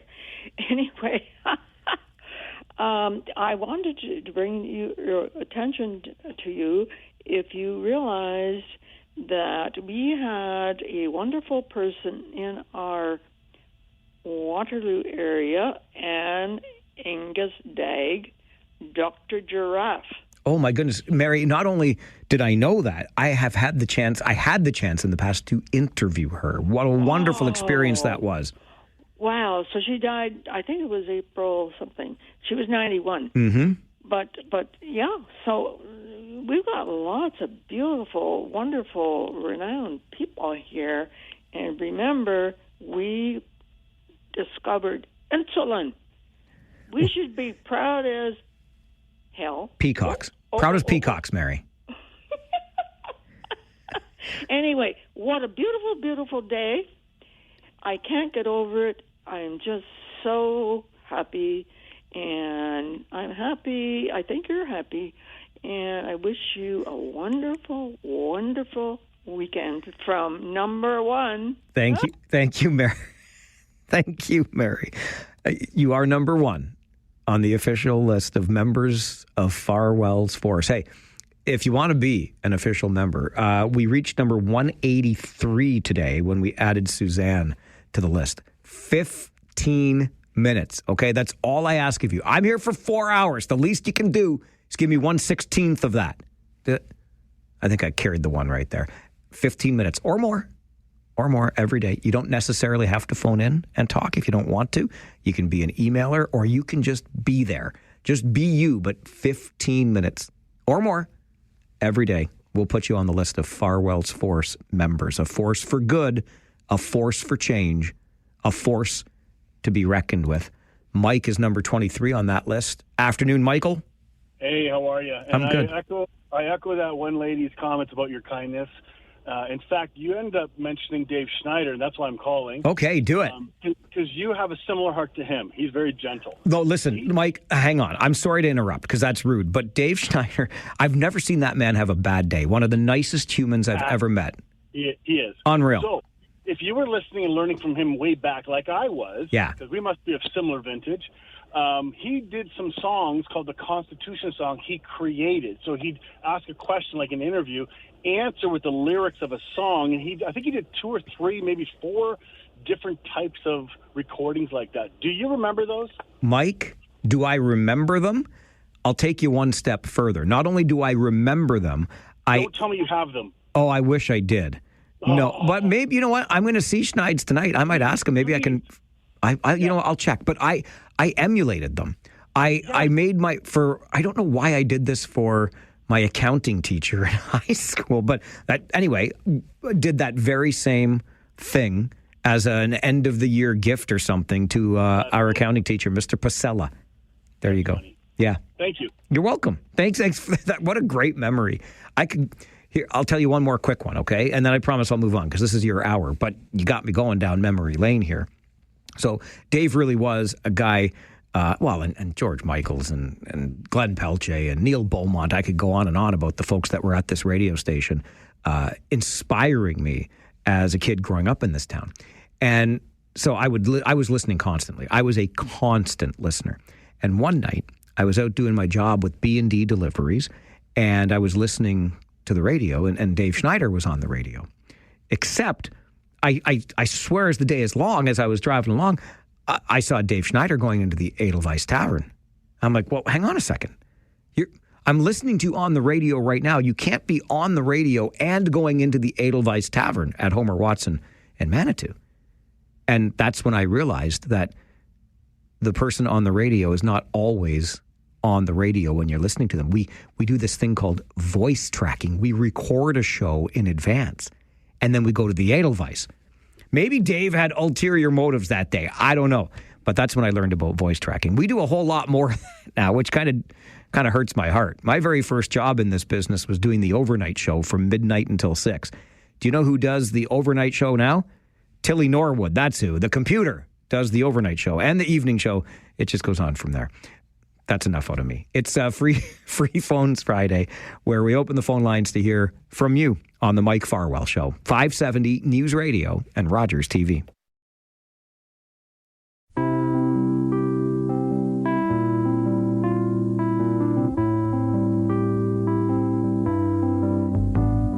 Song sung blue, everybody knows one. Song sung blue, every garden grows one. Me and you are subject to the blues now and then. But when you take the blues and make a song, you sing them out again. You sing them out again. Song sung blue, weeping like a willow. A little bit of Neil Diamond on this All Request Friday. Blue Songs edition. Some song sung blue by request for Margaret, Farwell's Force member number 29. Excellent choice, Margaret. Back in the day when I did music radio, I would play a song by Neil Diamond, and I would say, there is an artist that is worth his weight in gold. I thought I was being clever. Diamond, gold, it was never good, but I'm repeating it now anyway. Free Phones Friday continues. We take your calls, final hour of the show for the week. JB, what's going on, buddy? What did your PD have to say about that awful joke? My PD, I have not had one PD that ever liked me, JB. No, that's not true. That's not. There have been a couple that thought I was okay. I mean, somebody must think you're all right because they tend to just replay the same show at night later on. Stop it now. Voice tracking someone else. Well, that's because I go to the Edelweiss then. That's why. Apparently. Just a quick little comment on our conversation earlier this week about the wild card and all that. I would have less of a problem with the 3-game format if they would go to, the other team's stadium for one of the games. It just seems a little unfair that all 3 games go to the favoring team. You know what I mean? I guess, but see, that's the reward for being the better of the 2 teams, right? Yeah, but if you get the 2 of the 3, if you get games 1 and 2 and it goes to 3, what's the worst? What's so bad about having to go to the other park? I hear you. Fair enough. Unless you're the Cincinnati and the Los Angeles Dodgers series and you got to fly back across the country. I mean, that's not my problem. Fair enough. Cheers. Good to hear from you. PD, program director. Those are the bosses of the radio stations. One of my favorite PDs from back in the day was a guy that was fond of saying, everybody's a PD, because everybody had an opinion on what should be done with the radio station. And it was the boss's job to decide what got done with the radio station. Don't even get me started again on the ridiculous nature of baseball playoffs these days. Too many teams. I'm sorry. I know it's all about the money, but I miss the olden days. 4 divisions, 4 division winners. You win your division, you go to the playoffs. It was an exclusive club. It is far less exclusive today. But boy, oh boy, am I pumped for those Blue Jays tomorrow. Preston Paul, Farwell's Force member number 45. Good afternoon, sir. Good afternoon, Mike. Got a couple of things. First of all, I guess we lost a real champion and hero on this week with Jane Goodall. Oh, my goodness, did we ever. Yeah, and I hope parents or grandparents out there can get some information to their kids or grandkids and get them up to speed on what she did in their life, and maybe that might promote and encourage other kids to maybe follow in her path. You know what? Great point, Paul. Great point. And just want to say that go Jays go. I'm hoping that because it's the Yankees, there's a lot of Yankee haters out there in the States, so I think we're going to have a lot of people cheering for us. I hope so, too. And go Rangers go. You got it, buddy. Yeah. All right, Paul. Thanks for the call. Good to hear from you. That's why we're doing Blue songs on All Request Friday this week, because the Blue Jays open their playoff series versus the Yankees tomorrow. I've had two people request a certain song that the Yankees play in New York when they win a game. So I get it. You're Yankees fans, and I hope your team gets crushed tomorrow. Go Jays, go. Andre, free phones Friday for you. Good afternoon. Good afternoon, Mike. Make me laugh. Thank you. I'm glad I do. I'm trying to make you laugh. It's Friday, buddy. No, you're a very kind guy. I already said it at the beginning that 6 years ago you deserved the golden key of Kitchener. Wait a minute. 6 years ago? I started this show 8 years ago. Where were you? I think you started 7 years. No. Okay, maybe 7. 2018. When did I start this show? I don't even know. 2017? I think it was 2017. Yeah, 8 years ago. Everything you like. Shut up. I'm confused now. And you don't like. Andre, stop confusing me. Right. But the point is I'm calling less, Mike, because of how many members for the force we have. And I'm waiting for 199 because 99 is taken. The best player in the world, Wayne Gretzky. Max has that. He's a Tigers fan, and Max has number 99. You're waiting for 199, eh? Yeah. Okay. I'm waiting. You're at 183. 183. Like, what's going on? Like, why does it slow down? Andre, there's only so much force in Farwell's force. Come on now. Well, I know, but you're like a comedian. You talk about your family. You talk about your wife. You know what I mean? To get some publicity here. Mike. You think that's funny that I talk about my wife? She doesn't think it's funny. The comedian does. But I'm calling Mike today because of your show earlier for those two guys, I think, from Wellesley. Oh, yeah, the guys, Luca and Jonas, who lined up at 4 o'clock in the morning last Saturday to be first in line for the pancake breakfast at the Wellesley Apple Butter Cheese Festival. I used to do that hockey playing or, floor hockey, and you hurry up to be on the first ice outside when it's fresh and all that. But these guys are doing it for just, to be Wellesley, to be kids of Wellesley, like we do it for here, right, for the Kitchener Rangers. So, I believe Kitchener Rangers tonight. It's going to be fantastic, and it's going to be like Yusioka said. It's going to be not just the 2 points, but it's going to be very important. But anyway, Mike, great to hear from your show this week. Fantastic. And I can't wait to hear from you tonight. All right, Andre. Thank you very much. Andre is about as loyal as they get. And yes, I will be back tonight, not in replay form like JB alluded to earlier, but in live action form, because Josh Piercy and I are going to be over at the Kitchener Memorial Auditorium broadcasting Rangers Attack. We will start with your Harris Law pregame show at 6:30, and we will carry right on through until 11 o'clock. After the game is done, we'll take your calls during the USAVE Flooring postgame show. So much going on. Great Ranger divisional action as Kitchener takes on Owen Sound, and you'll hear all of it right here on 570 News Radio starting at 6:30. Everything you need to know. Yeah, Andre's talking about my willingness to talk about my family, and my beloved has been with me plenty long enough to understand that anything that happens in our life becomes fodder for the show. And I shared with you yesterday what I learned as a newly married man, that if there are pants on the floor, whether or not they are your pants, you pick them up, you say nothing. You certainly don't leave them where they are, because that's what I did, thinking, well, she's a big girl. She'll pick up her pants off the floor. She must just left them there for a reason or whatever. She was in a hurry. I thought if you don't complain, you're a good partner. I learned that what you do is you pick them up. You don't say a word, and you just be a good partner. Pick up the pants. So since I learned that yesterday, what I did yesterday afternoon when I got home is I left my pants at the front door. And when my beloved came home, first thing she saw, my jeans on the floor. She had to pick them up. That's the rule, apparently, when you're married. An update from the 570 News Center is on the way, and then we continue. Free Phones Friday, open phones for you to have your say on the Mike Farwell Show, 570 News Radio and Rogers TV.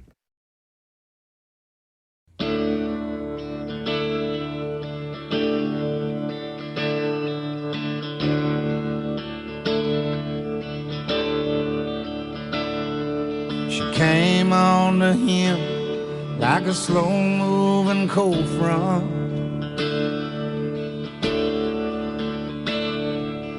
His beer was warmer than the look in her eye.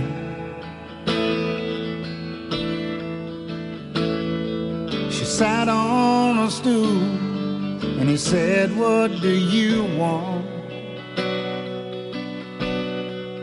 And she said, "Give me a love that don't freeze up inside." He said, "I have melted some hearts in my time, dear,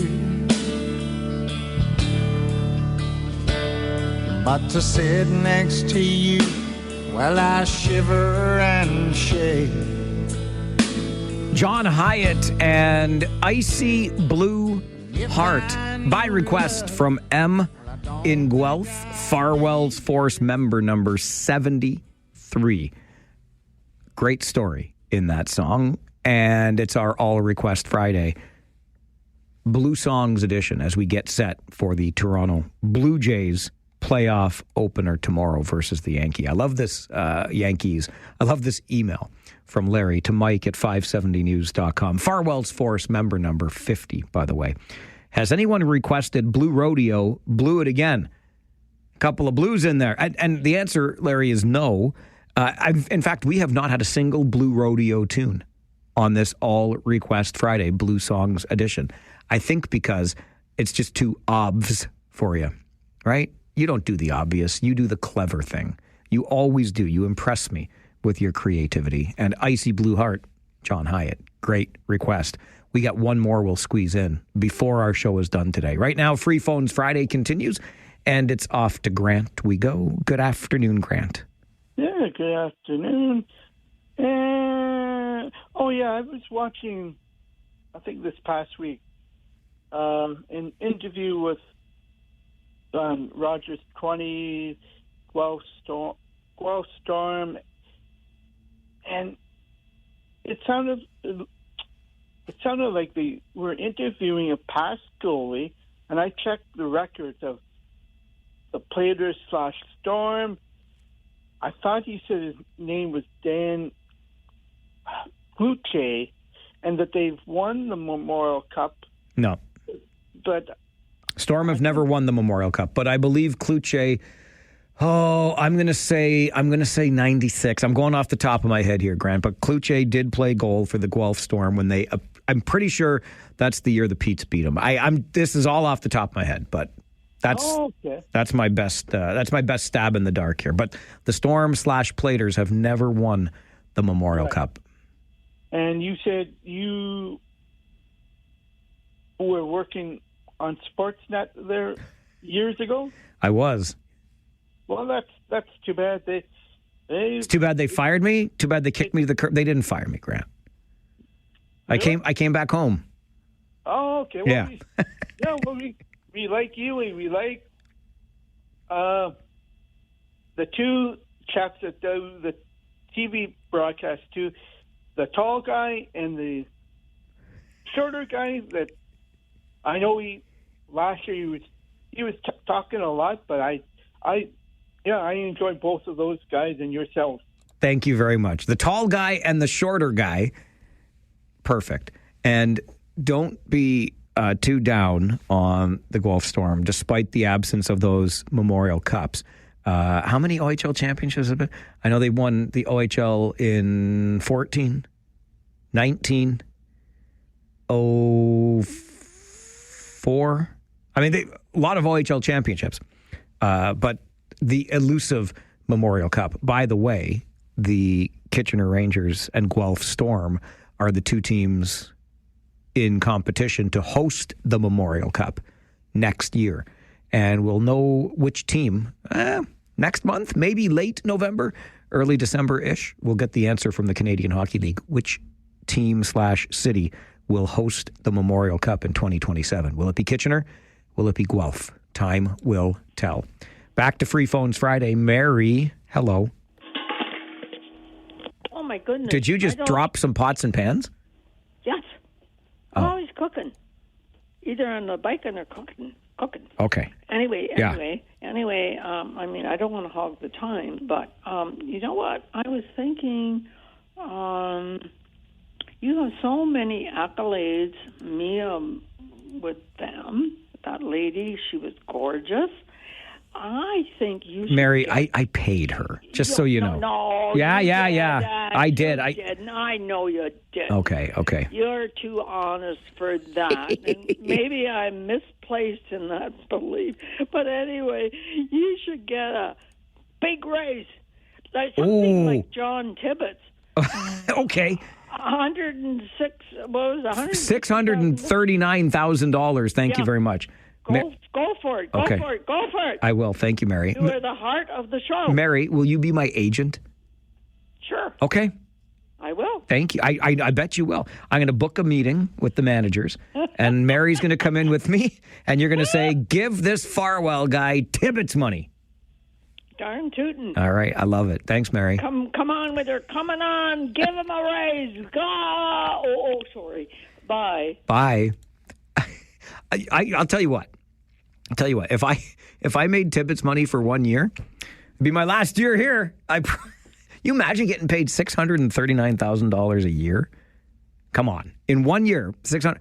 Anyway, thanks, Marino. I really appreciate you being out there, because as soon as I said it, I thought, I know the Storm haven't won a Memorial Cup, but something tells me the Platers did, and indeed they did. Jacques Martin was the coach, right?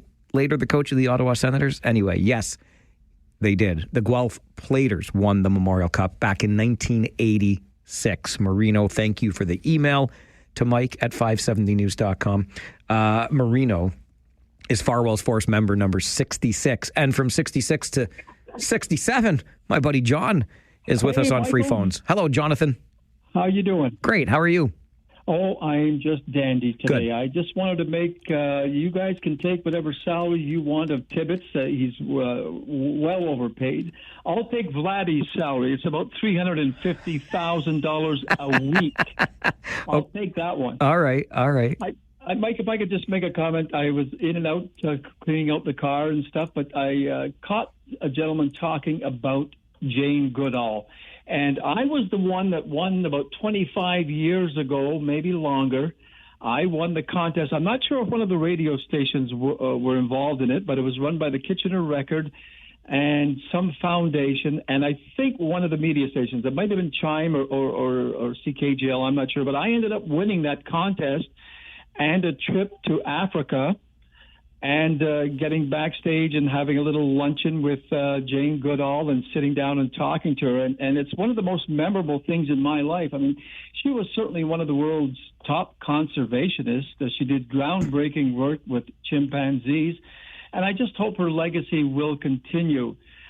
She left her mark certainly on the world, and hopefully her work will somehow live on in the foundation that she created. But she's just a very, very special human being, and it's sad to see. But I mean, she lived a nice long life, 91 years old. So, but I just wanted to mention that I was the one that won that trip many, many years ago. I was sitting in the audience at the kitchen at the center of the square. The place was packed, and they had everybody who I don't know, 2,000-3,000 people in there, and then they were going to pick names, 10 of them. I turned to my wife, believe it or not, and I said, my name is going to be called. And then they called my name as part of the 10. When I went up there, I was either number 8 or 9. And I said to my wife, Eleanor, I am going to win this. And I walked up on stage, and about 20 minutes later, I ended up winning that whole package and getting to meet Jane Goodall, which was one of the highlights of my life. Absolutely incredible. You manifested it, John. I did. It was just a great, great story. The only trouble is she got sick. And some of the chimpanzees got sick. This was long before COVID, and we couldn't take the trip to Africa, but we ended up taking a 21-day trip all through Europe as sort of a compensation. And that was great too. But I just wish that I could have got to her sanctuary. Amazing! What a great story. Thanks for sharing that, John. All right. Bye now. Bye-bye. Enjoy the rest of the day. Farwell's Force member number 67, remembering Jane Goodall. And yes, let's hope that our Our history remembers her. We keep that memory alive. A primatologist. Before climatologists were cool, Jane Goodall was a primatologist. Another thing out of the news today, I just wanted to share with you because I came across the tidbit in the paper this morning. And I think I've been pretty clear on my support for back to work, back to office mandates. I don't quite understand the resistance. It kind of frustrates me, if I'm honest. Like, I get the convenience of it all and the working from home or whatever situation you've got set up for yourself. But I believe in the person-to-person, human being to human being interaction and a whole bunch of other things. Anyway, what I learned today through that story is that beginning in January, the University of Waterloo is going to return to full-time, in-person, on-site work. So 5 days a week in January for the University of Waterloo, with some exceptions that can be applied for. But I think this is really important. As I said, one of the main things is that person-to-person connectivity that we get when, frankly, we're not choosing necessarily who we want to hang out with, right? We're with our coworkers, and most of us like our coworkers just fine, but every once in a while there's a difficult personality, and I think that's good for us to interact with those, less than ideal personalities, because it helps us when we go out into the world and we encounter somebody with a less than ideal personality, or just a personality that doesn't mesh with ours. And this was the subject of our Big Story podcast yesterday, wondering if adults have lost the art of making and maintaining friendships. And clinical psychologist Dr. Lauren Soero had this to say about the art of in-person interaction and how that art may be lost. The last few years, the pandemic has done quite a bit to all aspects of our life.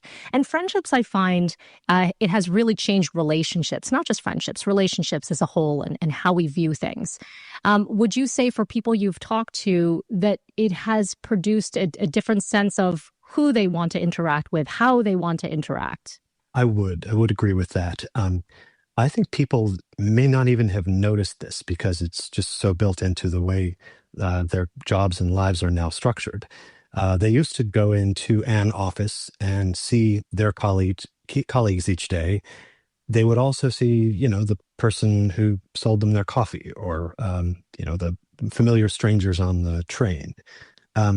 Those people are no longer a part of their lives during the pandemic years, and to some degree thereafter, although there's a lot of return to office orders coming up now, which people find pretty uncomfortable. During the pandemic, people lost the practice in meeting and enjoying the company of these, familiar strangers, the weak ties, some sociologists will say. Dr. Lauren Soero on the Big Story podcast yesterday with our host, Melanie Ng, talking about the importance of those in-person interactions. I, for one, am happy to see that the University of Waterloo is moving back to 5 days per week in-person, on-site work beginning in January. Free Phones Friday continues on the Mike Farwell Show, 570 News Radio and Rogers TV.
Bit of ELO.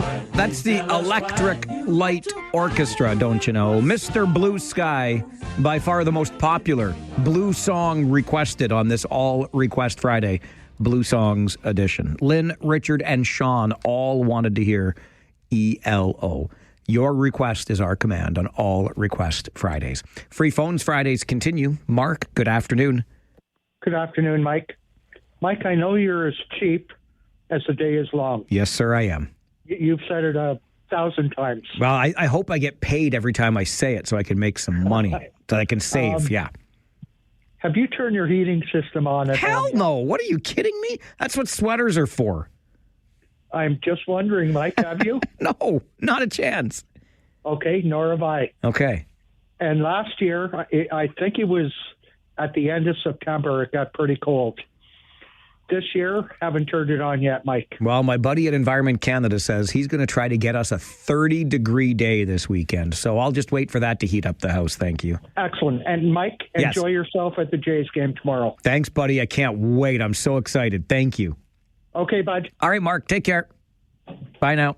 We're going to the Jays game tomorrow. I got so lucky. Friends had tickets. They're like, you want to come? I'm like, how quickly can I say yes? We said yes in a hurry. Catherine, good afternoon. Yes, good afternoon.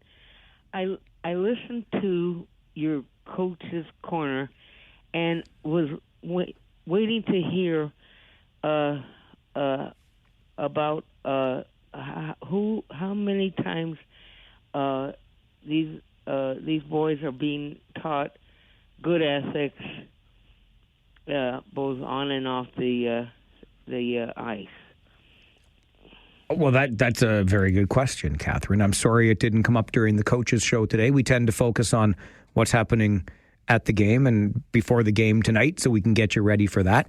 But I can tell you that there are a number of programs run through the Ontario Hockey League and additional programs, because I know the team, that the Kitchener Rangers do to help these players understand their role in our community, because they do, at a very young age, attain a certain level of celebrity status. With that comes a whole lot of pitfalls and challenges, and we have to remember that they are between the ages of 16 and 20.